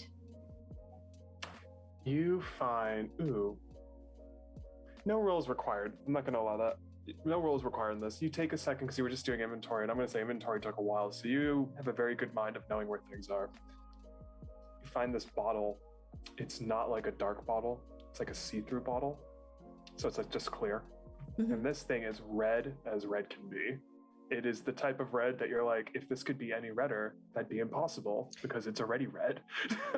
Is it an empty bottle? Does it have something in it? This is what I'm saying. Yeah, it's a clear bottle that has a nice dark red in it, like liquidy.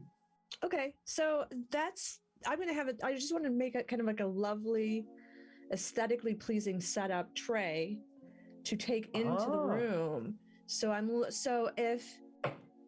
if it's full, I will still keep it in there. If I can find an empty one that has that, maybe I can find a little flower to. I'm gonna say just to tempt you. It's got like very little left in there. All right. I'm gonna leave that very little in there, but I'm gonna see, is there any place that I can turn that into a vase with a flower? Is there anything as far as club decor, centerpieces, anything that might be a wits plus awareness for where you are downstairs, difficulty of 3.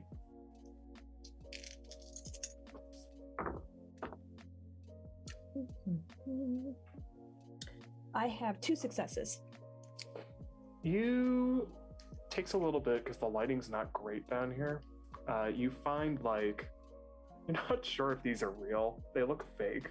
It's like those types of roses you can buy at a Michael's. That's totally fine. Yeah. So I'm gonna dink that into this. Take off the bottle, leave whatever's in it. Put the flower in it. Have the 2 bottles. Some sort of lovely wine towel, something. But again, have one of the wait staff kind of help me put this tray together, and that is what I will take into the blue room. And you go upstairs with that gorgeous looking display piece of a tray and walk to the door where the blue room is. Do you probably knock beforehand? Of course, yeah. You knock in and you notice that the door can easily open after you knock. What you see is you've not met, I'm assuming, if I remember correctly, I said you don't know their name, but you see the person in blue, that blue outfit. You also see, you would recognize who the Tremere Primogen is, just because I believe Roisin would have mentioned, or at least Johnny would have mentioned, who the officials are in Boston. I fully believe that. And you just see that as you walk in, they're having a very, they don't even recognize you walked in. They're just talking. And as you I'm place, trying to be as unobtrusive as possible. Yep. Place that tray. I'm gonna go ahead. I'm gonna place the tray down and just simply say compliments of Roisin and excuse myself. They don't even give you a register of just thank you or a nod. But as you walk away, if you want, you can kind of clue into what they're saying. Love to. They're talking about, you can hear Trilla be like, so I know me being here is weird because I know You are all trying currently to have an alliance with Hartford, but why do you want to talk to me? I don't understand why you're intrigued with Salem, Dijon. Miss Trilla, nothing would make me happier, having been able to learn under your tutelage a couple years ago to have an alliance with Salem, along with Hartford, despite the fact that I know our lovely prince would appreciate it being just strictly Hartford, and that's all you get before you walk out of the room. Oh, so what I'm going to say I was very quietly getting glasses ready, decanting the wine, pouring glasses. Oh yeah, you heard. Slow, okay, in that case, quiet. you've heard much more. You hear more of just, he's clearly trying to strike an agreement with Trilla and get any of the Tremere that work in Salem to have some sort of partnership with Boston to kind of create more of a united front. Mm-hmm. All right. And he is very forward about how he is not as interested in having any sort of agreements with Hartford. He does not like their Tremere branch at all. And he finds did them I hear difficult. that right? That he was her student? He's said out loud, yes, I studied under you, or at least studied under some of the Salem residents many years ago.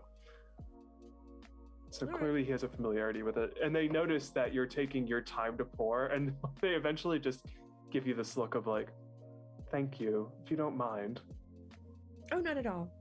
And thank you though. And the one in the blue suit takes a sip before you go. It's like, oh, vanilla, I love that. I thought you might. And then duck out. Aiden, are you still looking at the person named Carrie on the screen? Oh, yeah, my eyes probably wander there more often than not. You watch for a little bit. I'm going to say a few minutes. You've been in this club enough. You know, like, what type of stuff happens with clients who request a room here and there. They seem to be just having a nice talk with the person, which doesn't seem like standard, I guess, because you kind of expect that some of the rooms get a little more intimate. This one just seems like they just wanted to talk to someone more than anything, and then eventually they say goodbye, walk out of the room, and Jen, you're not sure if they exit the club yet, but they are out of the room that you're watching them from. Do I recognize the person Carrie was talking to? You just know that they are one of the staff for Roisin's club. I'm going to say their name is Marcus. Marcus. Okay. I mean, he didn't want to like creep. Like if it was starting to turn weird, he would have flicked the camera off. But yeah, just because he recognized that face, he was more interested in that camera more than the others. For Roisin and Johnny, who are both at the bar, Zoe's literally having another stress drink. The second one's become a stress drink. And she just is kind of like looking at you, Roisin, more intently. It's like, I'm so sorry. I should have given you much more warning about this, but literally I only just found out, like, as I said, 20 or so minutes ago. And I ran here in heels.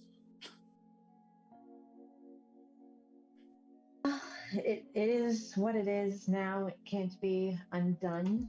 But I guess this is how we learn. As always. And she takes a second to look around the room. How's the business been? Fine, I suppose. Goes Any with the juicy season. secrets? A lot of the same old politicians publicly opposing things they're privately very into. That bullshit never stops. The most boring secrets anyone could ever learn about. I know, people can't even think of original sins anymore. It's just the same old nonsense and stuff that they think is bad but isn't actually bad. Like, people want to come here instead of going to the gay village, and it's like you think it's some sort of huge underground red light district thing that you want to be gay. Like that's the worst thing that anyone's ever done here. It's a bit ridiculous. But yeah, things are good as long as people keep lying to the ones they love and people who pay them. Then we're never going to go out of business, I suppose. Well, I give you credit. Your bar is always a stunning place to walk in and just observe.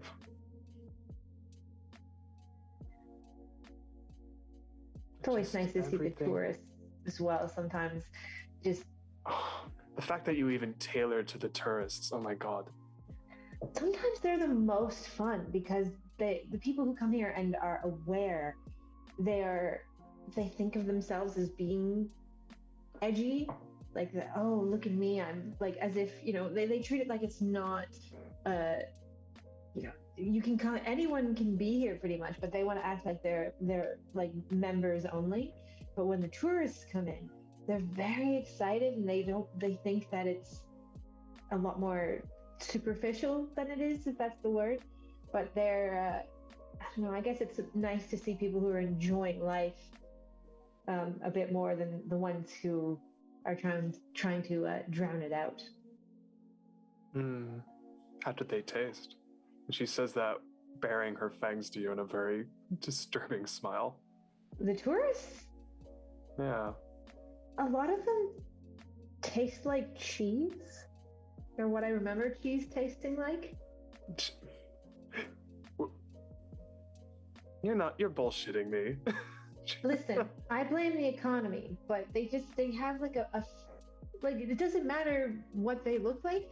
They have this like oily taste to them sometimes.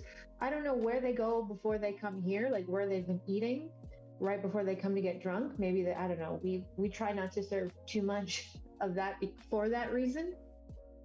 Yeah. But you get some. I had someone a few weeks ago who tasted like cotton candy. I mean, that's a new one. That sounds Very delightful. innocent. As you say that, you notice she's looking off in the distance, and Lydia's in the corner, just by herself, kind of taking in the room. Oh, I see the boot of the Camarilla is here. That's always a fun time. Oh, yeah, she's the one who told me the permission was coming before you did. Of course she did. Little Miss Goody Two Shoes. Are you two and she does this hand motion like what are you two? Like I've seen you both before and I'm still confused. We're complicated. She doesn't say anything. She just raises a glass to that and takes a sip. At that moment,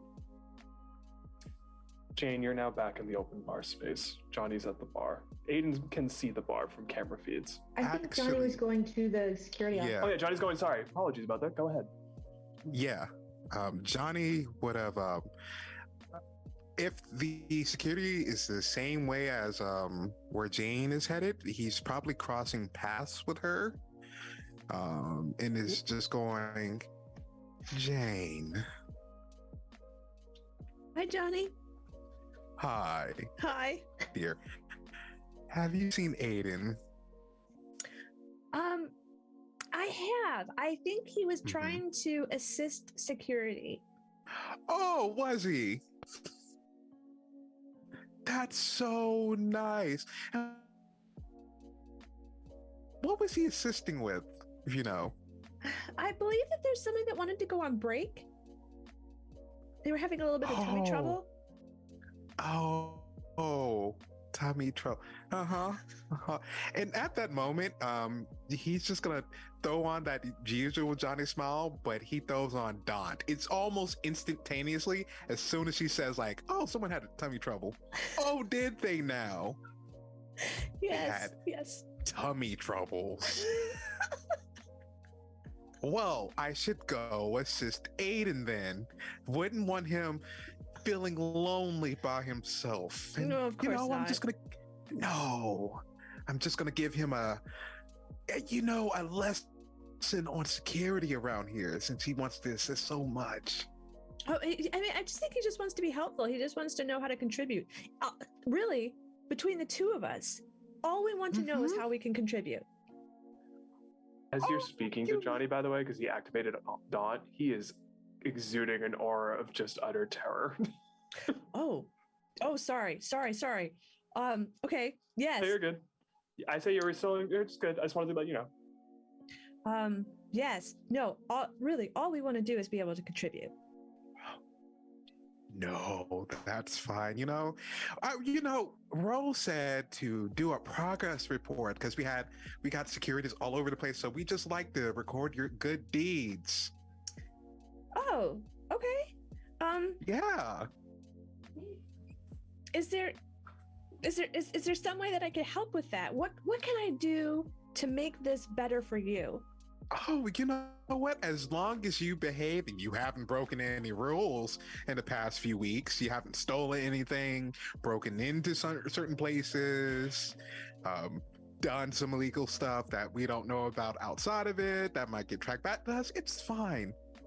Or made any backroom deals to do anything stupid. I mean, as long as you don't do that and just keep on doing inventory management and keeping your head above water, we don't mind.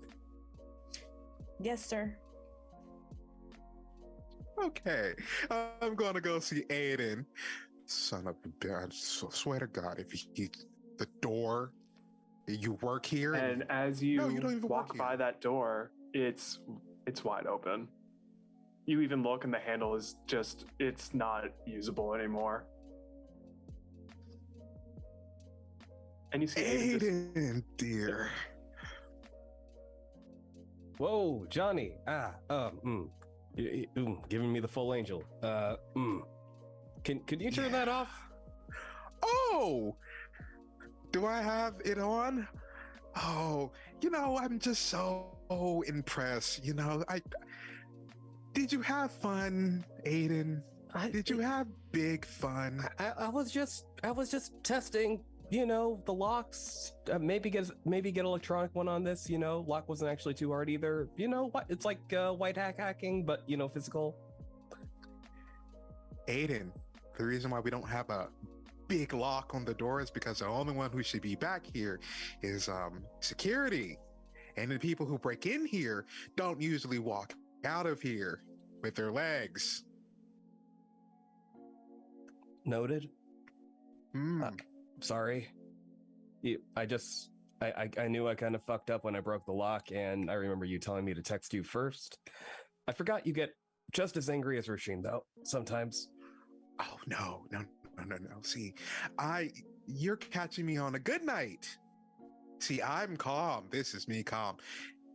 But if head lady finds out that you broke into security, and if I find anything on the security tapes while tonight is going on, while a bunch of big wigs from the tower are here, I swear, Aiden, you will be finding yourself in one of our new tanning salon.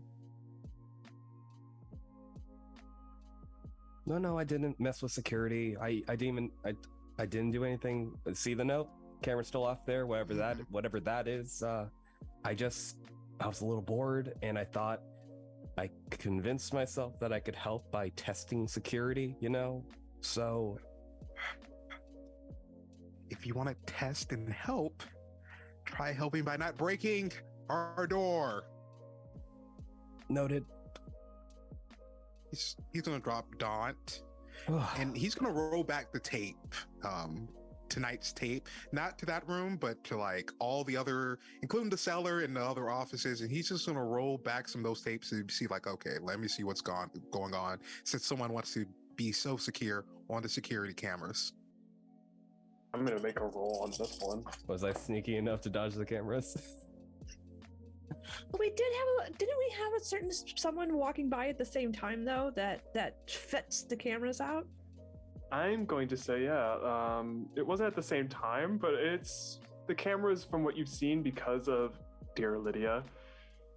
The feeds are all kind of messed up. Like, it's more pronounced when they were walking through the areas, and you can even see right now where you like looking at the camera that's specifically the bar and looking back at the footage. It's still currently just weirdly warped in some parts of it, just because La Sombra don't play well with tech. But for Aiden specifically, as well as Jane, You very clearly see on footage her bag being a little heavier in one of the videos, and then going back down, someone's bringing the bottle back down. But in terms of the one when Aiden went up, you don't really find that on the footage. It's weird. It had been a hiccup in the system, might have been a glitch, but Aiden going back out of the cellar doesn't show up on the footage at all.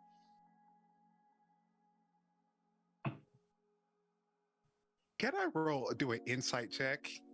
Oh, you can do an insight check on him, totally. Let's do wits plus insight. And what do I roll? You're gonna, you want to oppose that? That's a good question. Because you're trying to hide it, so subterfuge and whatever one's higher, charisma or manipulation?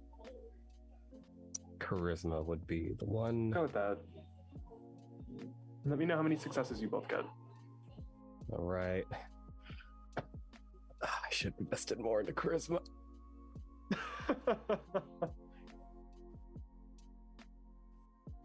Uh-oh. Oh, that's a good noise. I'm defender. Do I go first or does the attacker go first? Just you both read them out loud and I will let you know what happens. I got one success, but I got a 1 on a hunger dice, so that is a possible bestial failure. I got a Johnny, how many? 5 with a crit. Nice. So in this situation, you don't bestial fail. Don't worry about it. I just wanted to know who got more of a success. You're good. Though I will say to those watching, I love a good bestial failure. It's always fun to narrate. For Johnny, yeah, you can tell he's not telling you everything on the level. There's clearly stuff that's been going on. Whether the footage caught it or not, there's clearly stuff going on. Oh, he knows some fuckery is afoot, and he's just gonna go, I'm gonna give you 10 seconds before I have your Jane write your eulogy. Hey, Johnny, come on. Like, it's not a big deal. No one's getting hurt. What did you do? I did a job. I did a quick job. That's it. You know me, I'm good at that. And apparently, yeah, I'm good at that. You don't know what happened, right? So no one's hurt, no one's missing. Earpiece. Grab Jane for me.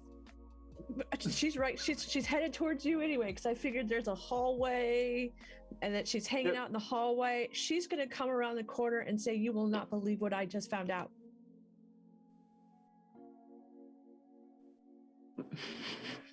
What did you find out, Jane? No, this is a big deal. This is like code red big deal, as in we need to talk to Roisin. Like whatever this is, I understand. I understand, but I have to explain something. But we need to have a little powwow about it. Okay, Cliff Note. What type of?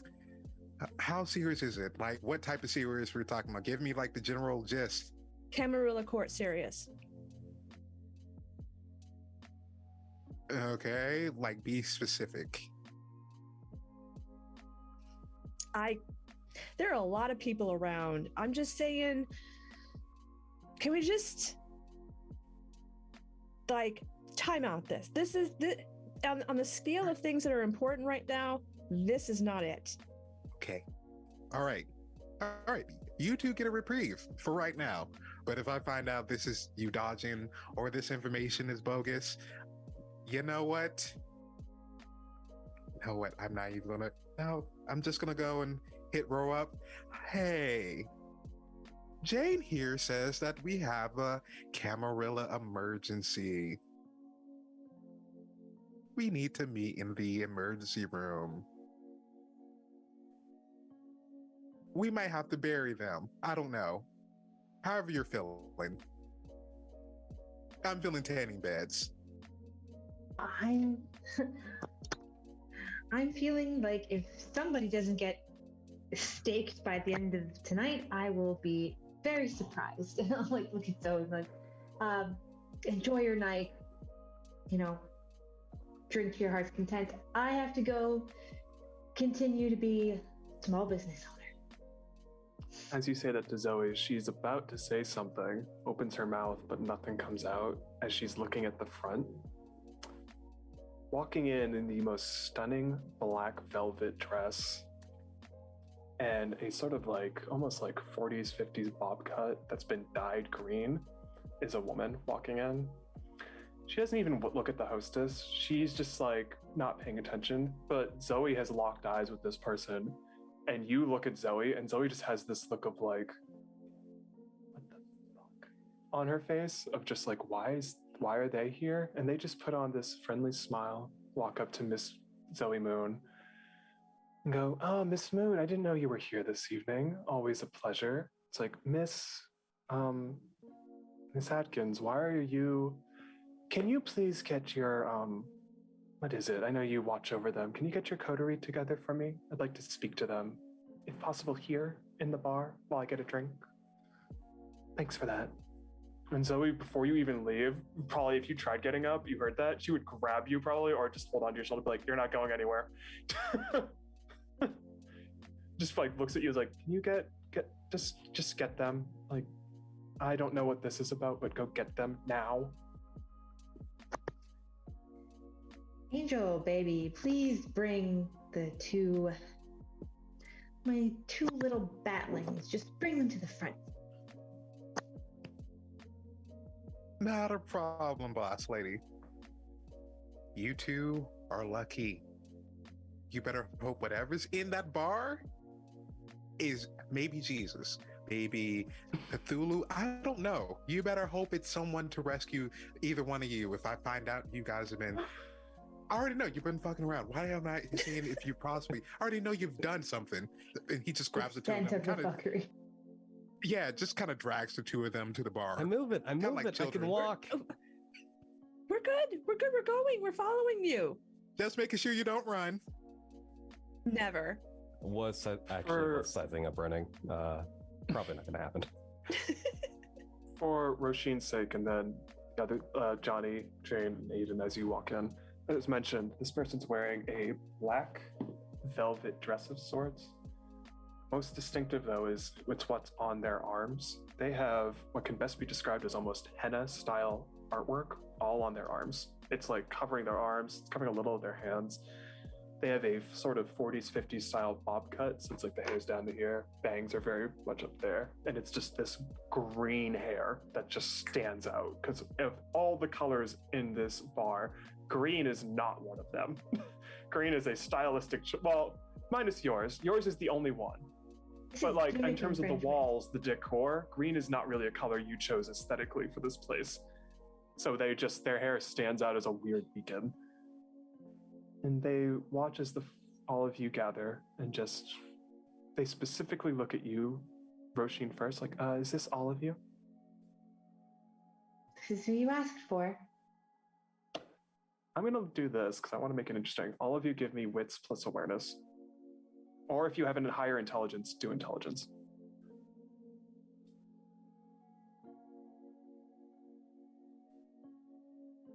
Zoe's just looking at them again, just like, why the fuck are you here? As if this is the worst thing that could happen compared to what's in the blue room. I have 3 successes, with one of them being a 10. Ooh, I love that. 6 successes and mess it critical, and if that's not enough, bestial failure. Oh, that's enough. But also, ooh, that's a crit. I have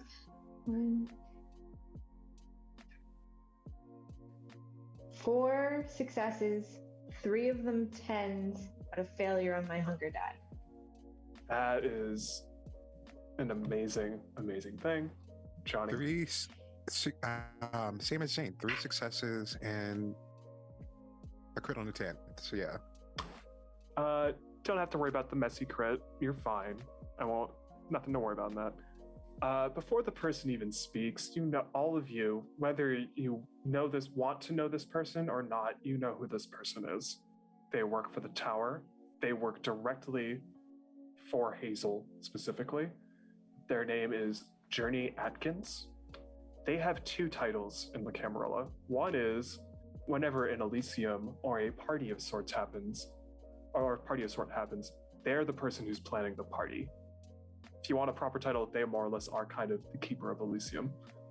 The other title that they're more well known under is they are also a sort of herald or harpy for the Camarilla, a messenger, if you want to look at it that way. And they just look at the four of you. They take the four of you in, noticing the distinctive attire and appearance all of you have that make you stand out and look wonderful. They're like, hello, Miss Moon, you can either stay or go. The news isn't really, you're not important on this one. To which Zoe just looks at her kind of aghast, like, excuse me? And before she even says anything, Journey just looks at her and is like, no, seriously, this is not for you. Please go back. You can leave now. You're fine. And Zoe doesn't even throw up a fight. She just gives this look that if any of you were looking at her would be almost like daggers in the eyes, and just walks out of the Crimson Clover, stomping her heels on the ground. God, I also wanted... Oh, sorry. I didn't interrupt you. I just wanted to give Johnny an I told you so look. Johnny, you get that. Strike 2. And the person I mentioned that you all recognize as Journey just looks at all of you, is like, I've always wanted to say that to Zoe's face. That felt so good. I don't believe I have to introduce myself, but I'll do it anyways for formalities. My name is Journey Atkins. You can call me the Herald for Miss Iverson. I am here on official tower business. The four of you are to follow me right now. The prince would like to speak to you in private. The prince is here. Not here. You're going to come with me to her domain. Oh. I know you have a business that's being run right now, but you need to follow me right now. Like the prince? Oh yes, the one and only Miss Hazel Iverson. She would like to have a private conversation. And I want to lean across the bar and just be to who did we say is running bar? We haven't. It is someone by the name of just George. He's been there for a while. He knows of your kind, so he knows what business goes on here. You've been very open with them. Yeah, like George, we have to step out for. I don't know how long it could be for until last call. If you could just keep an eye on things and make sure that everyone who's on walkie knows that we're not around, and to take extra special care of those in the blue room. Those in the blue room will be taken care of very well. You have my word. And also I'll make sure no free drinks happen. That happened last night with one of the employees. Great. No, don't worry. I've taken care of it. You're all set. I appreciate you so much. All right. And with that, go ahead. Go ahead, Johnny. I think Johnny's just gonna go, Gregory, hi. Do me a favor. I gotta step out. Yeah. Nothing serious. If a certain older woman asks where I am, just tell her tower business. And please do not send her guy here. Understood, sir. We got you covered. Also, fix the door.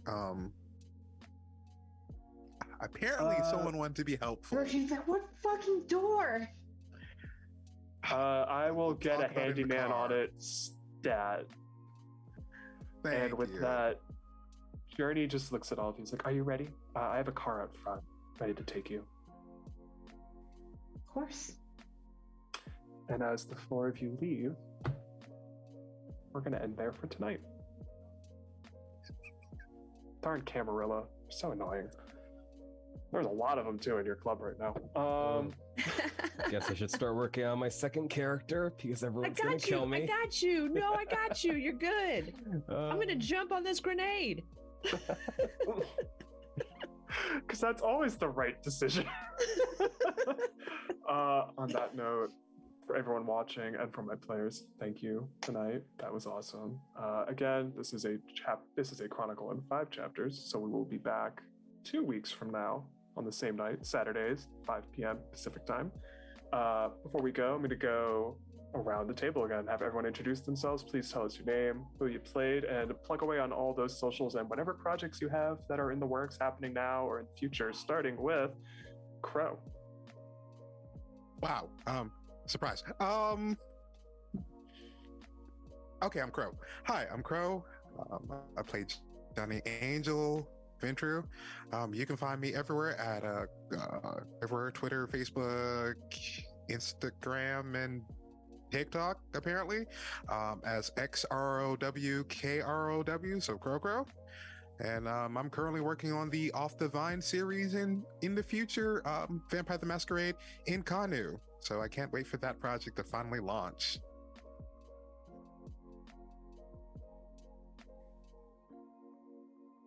As I mute myself.